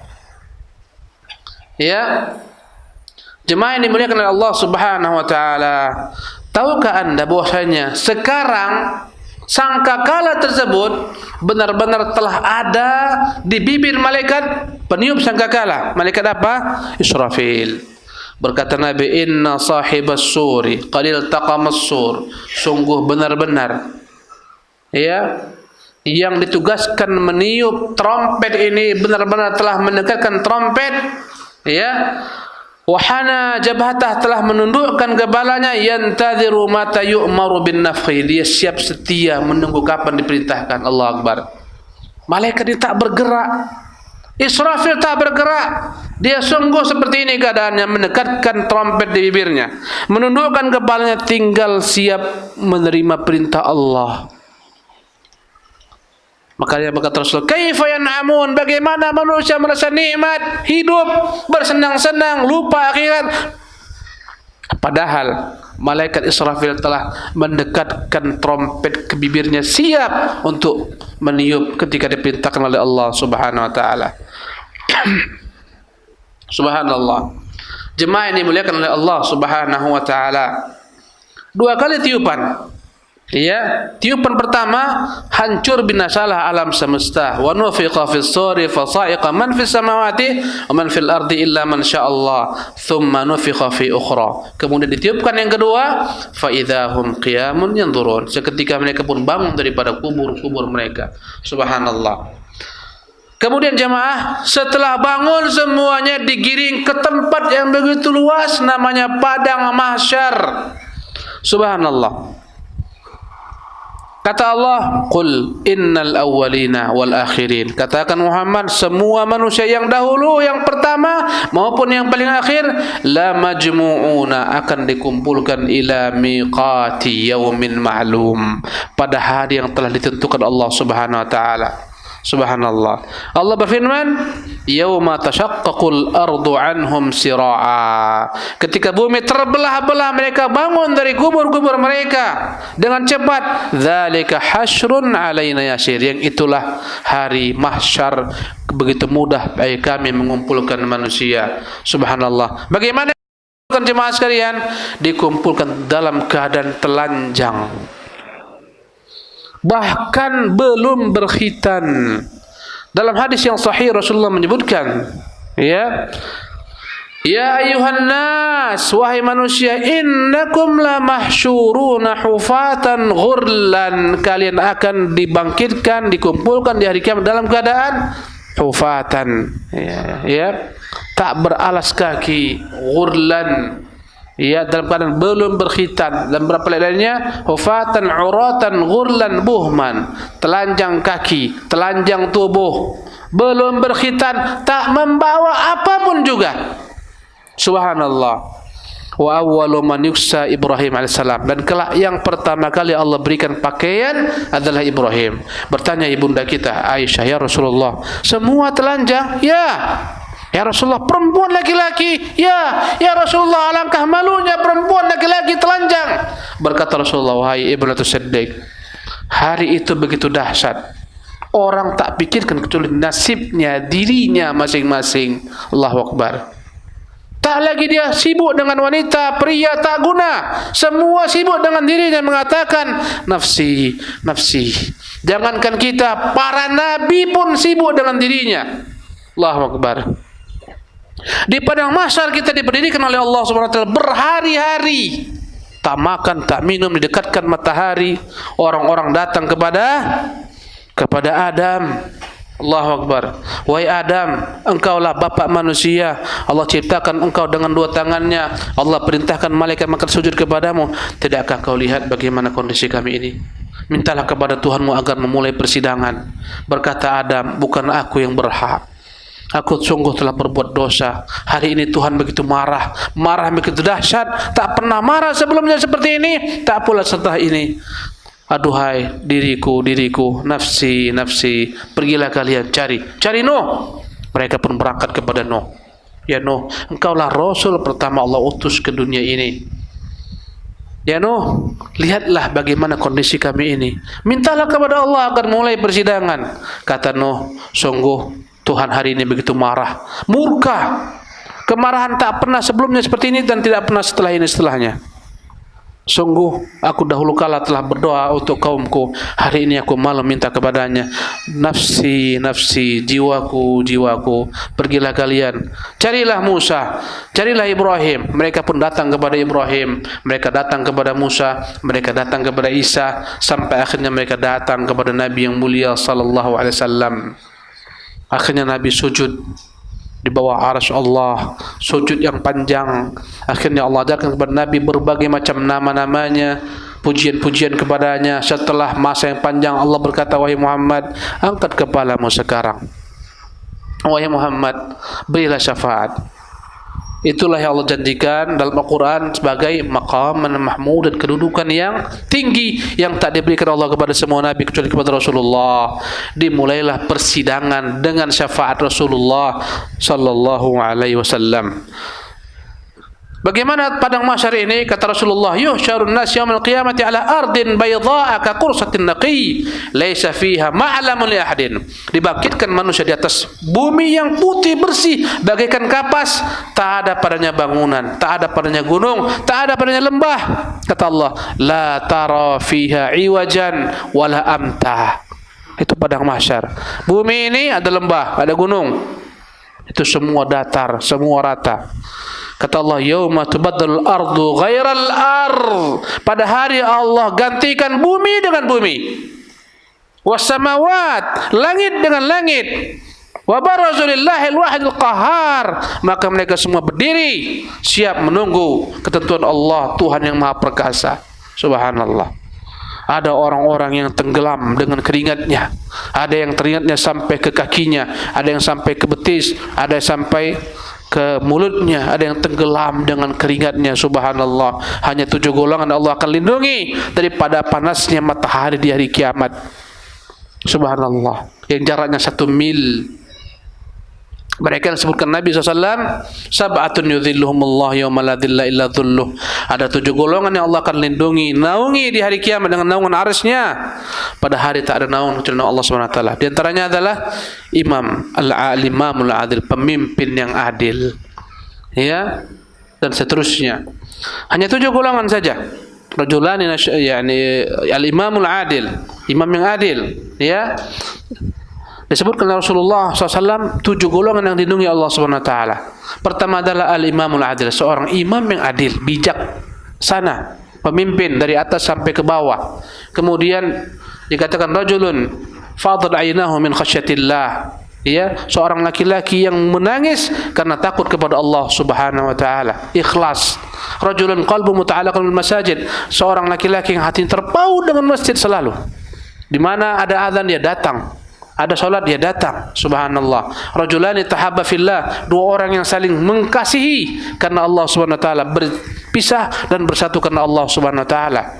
Ada berikutnya adalah rajulun da'atu imra'atun dzatu mansabin wa jamal, laki-laki yang dipanggil perempuan mengajaknya berzina, yang dia cantik jelita berpangkat, dia berkata aku takut kepada Allah Subhanahu wa taala. Ya, seorang laki-laki yang kata Rasulullah, tasaddaqa bisadaqatin fa akhfaha, yang dia bersedekah dan dia sembunyikan sedekahnya sampai tangan kirinya tak tahu apa yang dibuat tangan kanan. Inilah golongan yang akan diberikan Allah naungan di hari kiamat. Subhanallah. Jemaah yang dimuliakan Allah Subhanahu wa taala, setelah semua di padang mahsyar dalam waktu rentang yang panjang, datanglah waktu berikutnya, mereka dihisab. Allahu Akbar. Apa itu hisab? Seluruh amalan-amalan mereka akan diperhitungkan Allah. Ya, ditunjukkan oleh Allah. Ini catatan kamalan kalian. Subhanallah. Kata Allah Subhanahu wa taala dalam surah Al-Mujadilah, yauma yab'atsuhumullahu jami'an fayunabbi'uhum bima 'amilu. Pada hari Allah bangkitkan mereka semua, Allah beritahukan kepada mereka, ini yang kalian amalkan. Ahsahullah.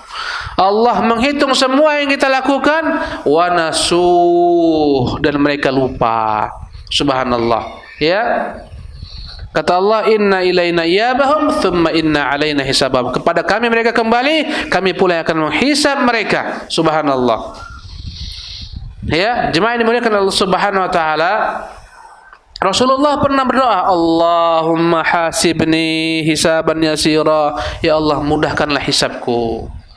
Bertanya Aisyah, mal hisabul yasir? Ya Rasulullah, apa itu hisab yang mudah? An yandura fi kitabihi fatajawaz anhu. Hisab yang mudah adalah Allah tampakkan kepada orang tersebut semua perbuatan-perbuatan di dunia dan Allah maafkan dosa-dosanya. Subhanallah, dimaafkan. Fatajawaz. Subhanallah.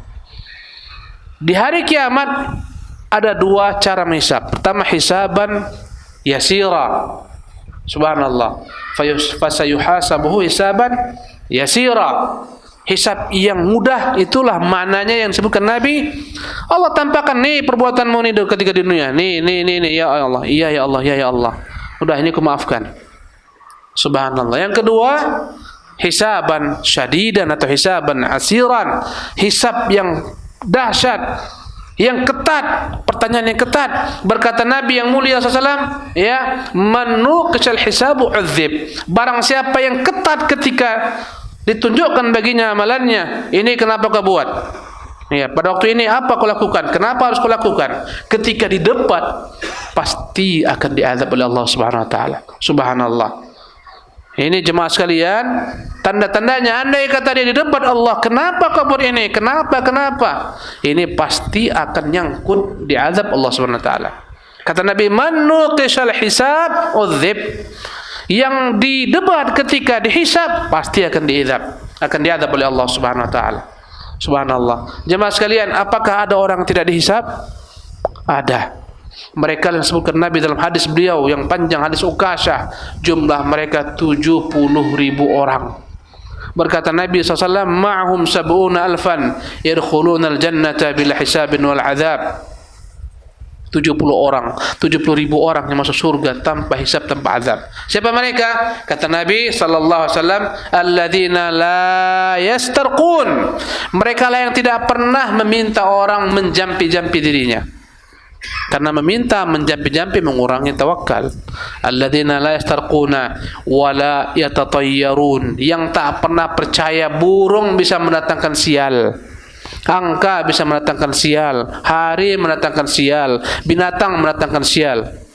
Yang tak percaya, dia hanya yakin Allah yang mendatangkan manfaat dan mudarat, akan masuk ke dalam 70.000 orang ini. Wala yatatayyarun wa ala rabbihim yatawakkalun. Mereka lah orang wala yaktawun. Mereka tidak pernah mempraktekkan pengobatan dengan jalan al-kai. Apa itu al-kai? Besi dipanaskan, setelah itu diletakkan pada tempat yang sakit. Dan ini makruh, dibenci. Ya, pengobatan seperti ini. Kata Rasulullah, wa ala rabbihim yatawakkalun, dan mereka hanya bertawakal kepada Tuhan mereka. 70.000 orang ini masuk surga tanpa dihisab oleh Allah Subhanahu wa taala. Berkata Ukasyah, ya Rasulullah, doakan saya supaya masuk ke dalam golongan mereka. Kata Rasulullah, engkau masuk dalam golongan mereka. Subhanallah. Jemaah dimuliakan oleh Allah Subhanahu wa taala. Adapun bagaimana Allah menghisab manusia dibagi dua. Menghisab orang-orang mukmin dan menghisab orang-orang kafir. Allah menghisab orang-orang mukmin, ya, dalam tempat yang tertutup, hanya Allah dan Dia semata. Allahu Akbar. Ya, fayadha'u kanafahu. Akhirnya Allah letakkan penutup. Tak ada orang yang tahu, tak ada yang lihat. Sidang tertutup. Berkata Rasulullah dalam hadis Ibnu Umar, sepakati Bukhari Muslim, innallaha yakhlu bi 'abdihil mu'min. Allah berduaan dengan hamba yang mukmin, fayuqarriruhu bi dzunubihi. Allah katakan, hai hamba, ini benar kau lakukan? Benar ya Allah. Ini benar, ini benar. Hatta idza ra'a annahu qad halaka. Ketika dia lihat catatannya banyak kejelekan, dia sangka dia akan binasa, masuk neraka. Qala Allah Ta'ala lahu, Allah berkata kepada, jangan takut wahai hambaku, ana satartuha alaika fid dunya. Ketika engkau buat dosa di dunia, aku tutupi, orang tak tahu. Wa ana aghfiruha laka al-yawm. Hari ini ku ampunkan semua dosamu tersebut. Fa yu'ta kitabu hasanatih. Diberikanlah ini kitabmu. Ambil. Maka dia ambil kitab dengan tangan kirinya. Di hari kiamat, tiap-tiap orang diberikan kitab catatan amalannya. Adapun orang-orang mukmin diberikan kitab dengan tangan kanannya. Adapun orang-orang kafir diberikan kitab dengan dicampakkan dari belakang punggungnya, diambil dengan tangan kirinya seperti ini. Subhanallah. Maka orang ini pun berteriak dengan bangganya, dia keluar daripada persidangan, dia berkata, "Ha umqra'u kitabiyah." Baca, inilah raportku. "Inni dhanantu anni mulaqin hisabiyah." Karena aku yakin akan jumpa hari hisab ini. Fahuwa fi 'ishatin radiyah. Dia hidup dalam kenikmatan di surga. Fi jannatin 'aliyah. Dalam surga yang tinggi. Qutufuha daniyah. Yang begitu dekat buah-buahannya menjuntai-juntai sampai akhir ayat. Subhanallah. Ini orang mukmin. Adapun orang kafir, Allah akan sidang di hadapan orang banyak dan Allah akan katakan, haula'il ladzina kadzabu 'ala rabbihim. Sidang terbuka. Betapa malunya manusia. Mereka yang dahulu berdusta atas nama Tuhan mereka, terlaknatlah para pendusta. Subhanallah. Jemaah ini dimuliakan oleh Allah Subhanahu wa taala. Maka kitab-kitab pun berterbangan. Ada yang mengambil kitab dengan tangan kanannya dan ada yang mengambil kitab dengan tangan kirinya. Subhanallah. Jemaah sekalian, ya, kemudian setelah itu orang-orang akan berjalan menuju jembatan yang dipancang atas neraka Jahannam. Namanya adalah apa? As-Sirat. Subhanallah. Jemaah yang dimuliakan oleh Allah Subhanahu wa taala. Sirat ini dikatakan Nabi adaqqu minasy-sya'ir. Dia lebih kecil daripada gandum atau rambut, lebih tajam daripada pedang. Subhanallah. Semua orang akan melewatinya, semua orang, mukmin kafir. Adapun orang-orang kafir melewatinya dan jatuh ke dalam lembah neraka Jahannam. Allah berfirman, "Wa im minkum illa wariduha." Tiap kalian pasti akan melewatinya. Semua kita akan melewati neraka. Semua kita. Para nabi pun akan melewati neraka. Tak ada yang terkecuali. Karena neraka di atasnya ada jembatan yang dipancangkan bernama As-Sirat. Subhanallah, menuju surga Allah Subhanahu wa taala. Dan orang yang melewati sirat ini, jemaah sekalian, berbeda-beda. Ada yang melewati sirat begitu cepat bagaikan kilat. Subhanallah, menyambar. Subhanallah. Ada yang melewati sirat bagaikan berpacu dengan kuda yang cepat. Ada yang melewati sirat bagaikan berlari dengan unta. Ada yang melewati sirat bagaikan berlari dengan kakinya. Ada yang melewati sirat bagaikan orang berjalan cepat. Ada yang berjalan, ada yang merangkak melewati sirat. Subhanallah. Dan ada yang diseret di atas sirat untuk dimasukkan ke dalam surga. Subhanallah, diseret. Dan di sirat tersebut disebutkan Nabi SAW ada pengkaitnya bagikan mata-mata kail. Subhanallah. Yang dia akan merobek-robek orang melewatinya jika tak cepat melewatinya. Subhanallah. Ada yang robek-robek selamat, ada yang jatuh ke dalam neraka Jahannam ya'dzan billah. Subhanallah. Dan semua yang melewati sirat itu sesuai dengan amal ibadahnya. Sebagaimana di dalam padang mahsyar ada tempat sebelum melewati sirat yang gelap gulita. Setiap orang diberikan Allah cahaya sesuai dengan kadar imannya. Orang kafir tak punya cahaya. Orang mukmin diberikan cahaya sesuai imannya. Ada yang bagikan gunung cahayanya, ada yang paling kecil cahaya Allah berikan kepadanya hanya sebesar kuku kakinya, kuku ibu kakinya. Subhanallah. Andai kata hidup cahaya, dia berjalan. Andai kata padam cahaya, dia pun berhenti. Subhanallah. Allah menyebutkan orang-orang munafik di hari kiamat, mereka tak diberikan cahaya, maka mereka berteriak kepada orang-orang mukmin agar mereka dapat menumpang cahaya orang-orang beriman. Kata Allah, "Yauma yaqulul munafiquna wal munafiqatu lil ladzina amanu unzuruna naqtabis min nurikum qila irji'u wara'akum faltamisu nura." Pada hari berkata orang-orang munafik perempuan laki-laki kepada orang beriman, "Tunggulah kami ingin Ya, nempel kalian, mengambil cahaya kalian. Kata Allah, pulang ke belakang, cari sendiri cahaya. Subhanallah. Orang munafik tak memiliki cahaya, orang mukmin yang memiliki cahaya. Jemaah yang dimiliki Allah Subhanahu wa taala. Inilah diantara peristiwa-peristiwa akan dialami orang di padang mahsyar. Dan di sana di padang mahsyar ada telaga. Setiap nabi punya telaga. Dan nabi kita punya telaga paling besar. Barang siapa di padang mahsyar mereguk sekali regukan daripada telaga tersebut, tak akan pernah haus selama-lamanya. Dan akan datang sekelompok orang mendekati telaga Nabi yang mulia sallallahu alaihi wasallam, dan Nabi menunggu kita di sana. Kata Nabi, ana faratukum 'alal haudhi. Aku tunggu kalian di telaga. Nanti kalau kita mau tahu Nabi, mau jumpa Nabi, di mana kita jumpa Nabi? Di telaga. Datanglah sebagian orang, aku mengira umatku, sehingga aku katakan ummati, ummati. Tiba-tiba mereka semua disingkirkan, dicampakkan ke neraka. Subhanallah.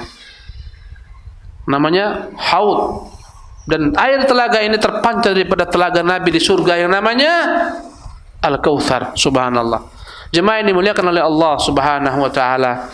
Maka bermacam-macam orang melewati sirat tadi. Ada yang jatuh terjebak ke dalam, baik dia kafir atau dia fasik.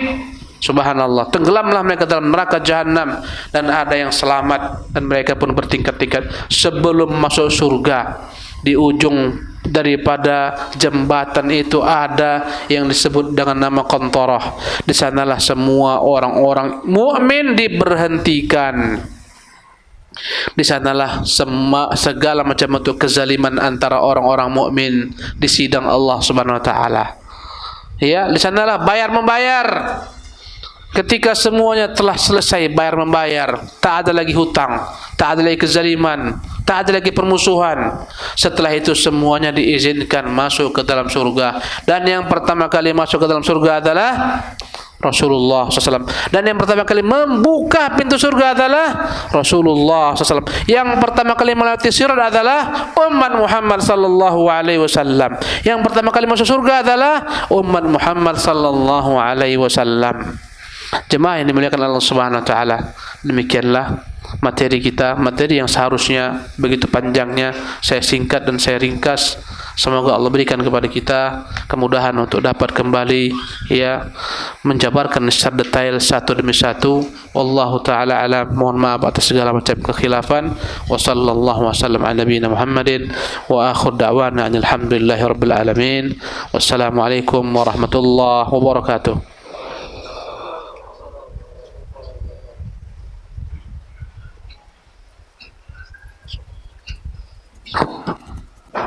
Baiklah, jamaah sekalian, banyak sekali soal pertanyaan yang masuk.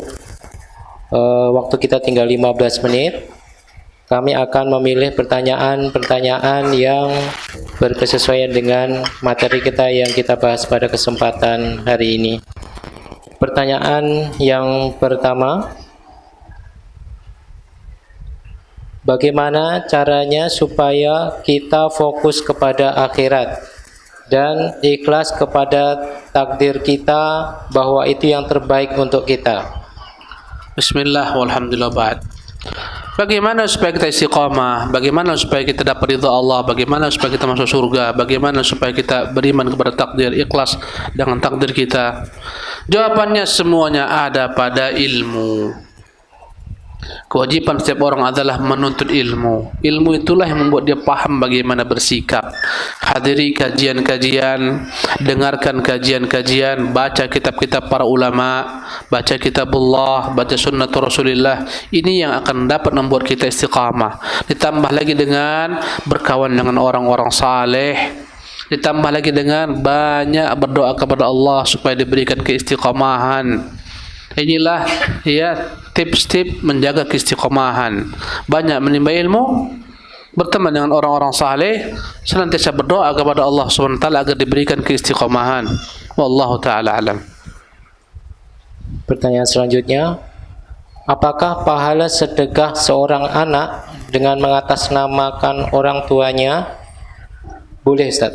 Nah, boleh dan sampai dan ijma' para ulama bahwasanya sedekah yang diperbuat oleh orang hidup dapat sampai pahalanya kepada orang yang meninggal.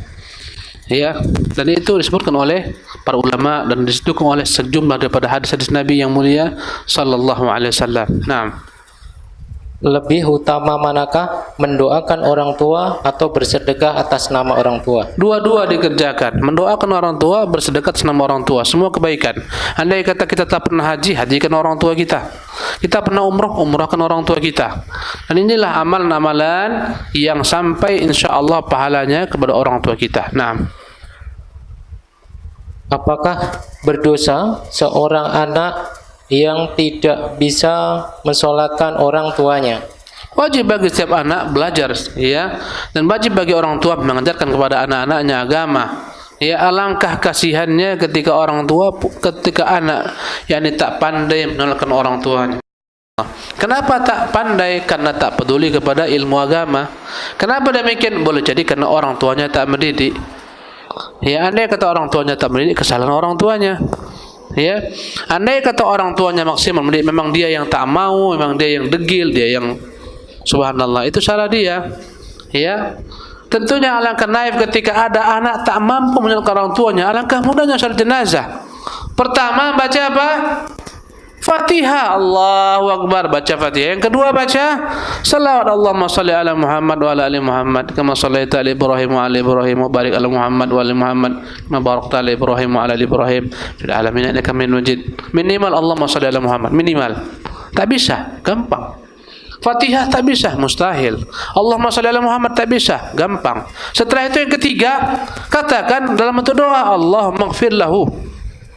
Cuma itu aja pun selesai, tak ada masalah. Allah ampunkan dia, Allah maghfir lahu. Tak bisa, Allah maghfir lahu. Mudah sekali. Allahumma maghfir lahu. Ya, tulis di tangan, Allah maghfir lahu. Gampang. Ya, Allah maghfir lahu, bacakan. Takbir ketiga. Takbir keempat, tak usah baca-bacaan. Atau baca Rabbana atina fid dunya. Tak baca pun selesai, ucapkan salam. Baca Rabbana atina fid dunya juga selesai. Ya, Allahumma la tahrimna ajrahu, boleh juga. Enggak ada masalah. Subhanallah, begitu mudah. Maka kesalahan adalah ketika dia tidak belajar. Subhanallah. Naam. Qadarullah, seorang ayah melakukan kemaksiatan yang membatalkan keislamannya tanpa ia ketahui. Apakah doa anak soleh bisa membantunya terbebas dari azab kubur dan azab neraka? Orang tua yang melakukan pembatal keislaman tanpa sepengetahuannya enggak dikatakan kafir, enggak dikatakan batal keislamannya. Syarat orang itu dikatakan kufur ketika dia melanggar dengan pengetahuannya.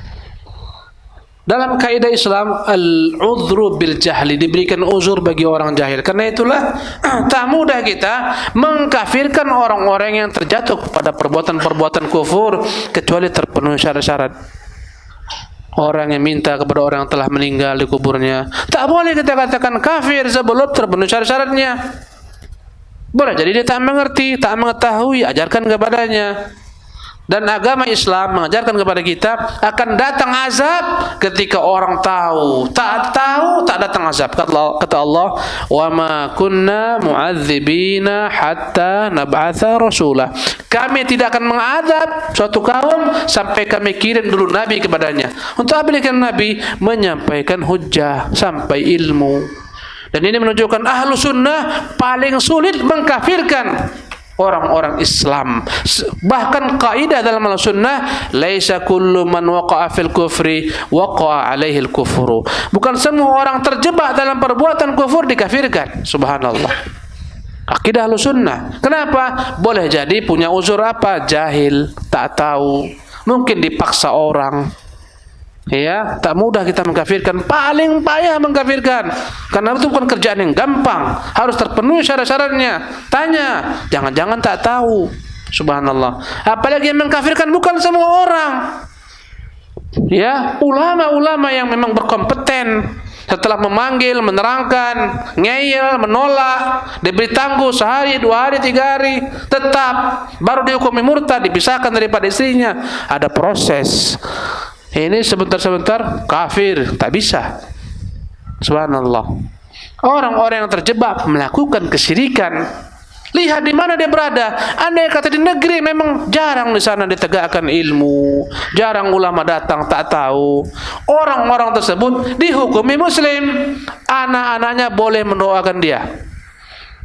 Ya, tadi pertanyaannya tadi apa? Yang orang tuanya melakukan perbuatan yang membatalkan keislamannya katanya, tapi kita nggak tahu apa yang dimaksudkan ini.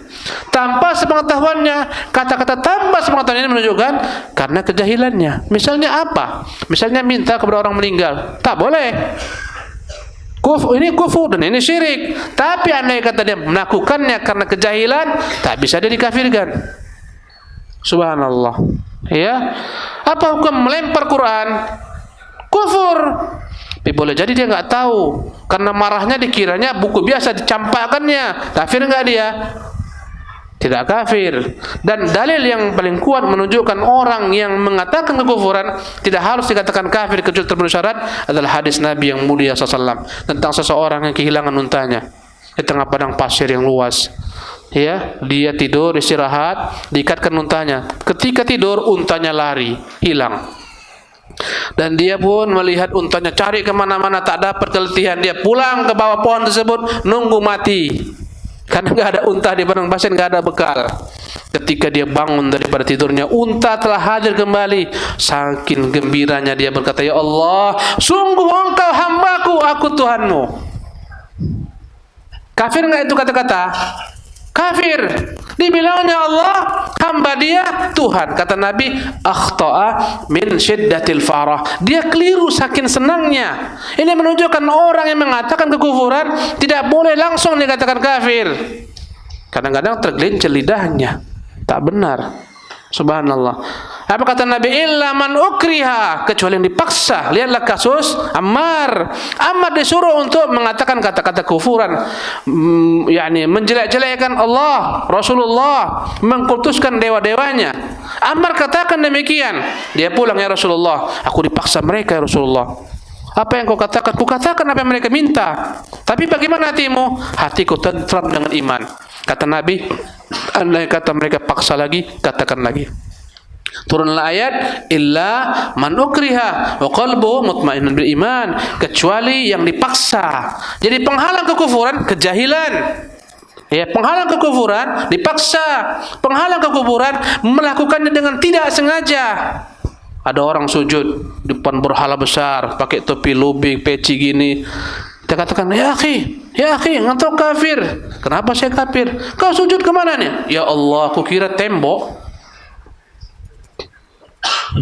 Kenapa dia? Tak tahu itu berhala besar, saking besarnya dikiranya tembok. Ya akhi, ini kamu kafir. Kamu sujud di hadapan berhala. Bangun ternyata buta. Tak tahu dia itu. Makanya tak mudah mengkafirkan. Wallahi kita tidak mudah mengkafirkan orang. Bahaya. Ya. Makanya ciri-ciri Ahlus Sunnah, arhamun nasi bil khalqi, paling rahmat kepada makhluk. Wa a'lamun nasi bil haqqi, yang paling mengerti kebenaran. Berdebat Syekhul Islam Ibnu Taimiyah rahimahullah dengan orang-orang Ahlul Kalam, Mu'tazilah. Apa kata orang Mu'tazilah? Apa kata dia? Wahai orang-orang Mu'tazilah, andai kata aku yang mengatakan apa yang kau katakan, kuhukumi diriku kafir, tapi aku tidak mengkafirkan engkau. Subhanallah. Itu kata Syekhul Islam. Lau qultu biqaulikum lakafartu walakinnakum la takfuruna indi. Kalian tidak kafir menurut saya karena ada syubhat. Karena itulah tidak dikafirkan Mu'tazilah walaupun menyimpang. Nah, 7 menit lagi. Apa kriteria seorang muslim yang meninggal pada hari Jumat dan diringankan azab kuburnya? Nah, Nabi hanya menjelaskan tanda-tanda kebaikan, bahwasanya orang meninggal di hari Jumat, meninggal di malam Jumat, meninggal ketika melaksanakan ibadah-ibadah tertentu. Tapi bukanlah itu standar. Boleh jadi penjahat ketembak di hari Jumat. Jangan dikatakan alhamdulillah husnul khatimah di Jumat. Ketembak di hari Jumat dia mati. Ini ciri-ciri saja, tanda-tanda. Ya, di antaranya kata Nabi, ya, al-mu'min yamutu bi'arqil jabin. Orang mukmin itu meninggal berkeringat dahinya. Ulama berselisih menafsirkan makna di sini. Ada yang mengatakan orang mukmin itu meninggal dengan susah payah ketika hidup sampai dia berkeringat, jerih payahnya semua dilakukan untuk mencari ridha Allah Subhanahu wa taala, tak pernah berleha-leha, tak pernah bersantai-santai. Itu maknanya. Berarti maknanya makna kiasan. Ada yang mengatakan benar-benar dahinya berkeringat, itu ciri-cirinya. Ya. Nah, apakah orang yang meninggal pada saat hari kiamat juga merasakan fitnah kubur? Nanti, subhanallah, ketika ditiupkan sangkakala, semua orang binasa, mati, ya kan? Dan ada rentang waktu antara tiupan pertama dengan tiupan kedua. Itulah alam barzaknya. Itulah alam barzaknya. Baru ditiupkan sangkakala yang kedua. Jarak antara keduanya Abu Hurairah tak tahu. Kata Nabi 40, dia lupa. Apakah 40 tahun, 40 hari? Tak tahu Abu Hurairah. Dia tidak pastikan. Ya, yang penting antara rentang waktu, itulah alam barzaknya. Setelah tiupan ketika proses 40 hari inilah akhirnya Allah turunkan tadi hujan. Tumbuhlah semua tubuh manusia sebagaimana tumbuhnya jamur ketika musim hujan. Setelah tubuh ini kembali, maka ditiupkan sangkakala yang kedua, dikembalikanlah semua arwah ke dalam tubuhnya. Barulah mereka bangun. Nah, apakah proses setelah meninggalnya manusia juga berlaku untuk bangsa jin? nah, bangsa jin juga meninggal. Yang diberi tangguh hanya satu saja, iblis. Adapun bangsa jin mereka meninggal sebagaimana meninggalnya manusia. Dan mereka pun mengalami apa yang dialami manusia. Ya, dalam alam mereka ada alam kubur, ada alam barzak, ada hari kiamat dan seterusnya. Tak ada beda sama kita. Tapi yang diberi tangguh iblis semata. Karena dia telah meminta kepada Allah, kabulkan permintaannya. Kata dia, andirni ila yaumi yub'atsun. Kata Allah, innaka minal mundharin. Ya Allah, berilah saya tangguh sampai hari berbangkit. Kata Allah, engkau beri tangguh sampai hari berbangkit. Nah, Ustadz, mohon dijelaskan tentang surah Ibrahim ayat 22 terkait pidato iblis telah dihisab. bisa dibacakan ayatnya? Saya enggak bocor. Ibrahim ayat. Afwan. Wa qala syaitanu lamma qudiya al-amr, berkatalah syaitan yaitu iblis ketika telah diputuskan perkara. Maksudnya dimasukkan ahli surga ke dalam surga, ahli neraka ke dalam neraka. Ini setelah usai persidangan. Iblis ini berbicara di mana? Di neraka. Di hadapan semua bangsa jin dan manusia yang dibakar di neraka bersamanya.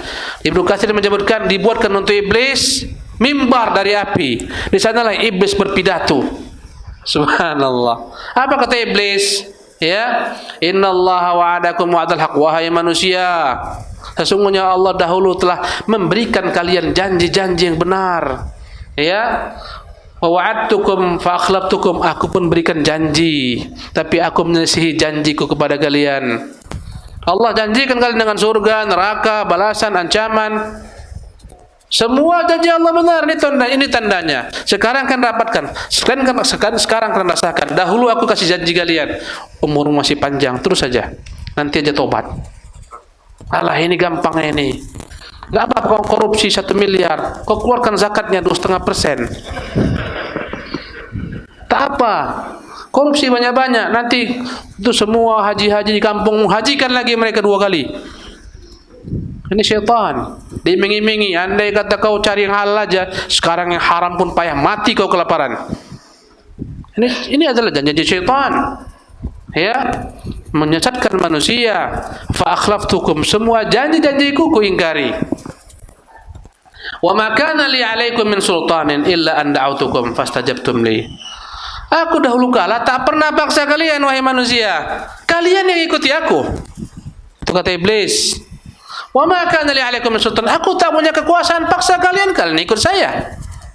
Pernah kita dipaksa iblis, dirantai kita supaya tak salat? Enggak pernah. Subhanallah.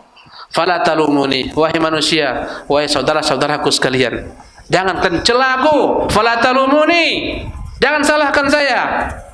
Walumu anfusakum, ya. Walumu anfusakum, mencela diri kalian sendiri. Ma ana bimusrikhikum wa ma antum bimusrikhi. Mohon maaf, hari ini aku tak bisa selamatkan kalian, kalian pun tak bisa selamatkan aku. Subhanallah. Inni kafartu bima asyraktumuni min qabl. Sekarang saya ingkari apa yang kan dahulu sembah saya. Ya, saya tak pernah suruh kalian sembah saya. Kalian saja yang sembah saya bukan Tuhan. Ku ingkari semuanya. Ya. Subhanallah. Innal zalimina lahum adzabun alim. Kemudian ingatkan, sesungguhnya orang-orang zalim bagi mereka azab yang pedih. Dia masuk di sana. Subhanallah. Inilah khutbah iblis. Khutbah iblis yang sangat menyenangkan orang-orang mukmin di surga, yang sangat membuat resah ahli neraka di neraka. Iya dan billah.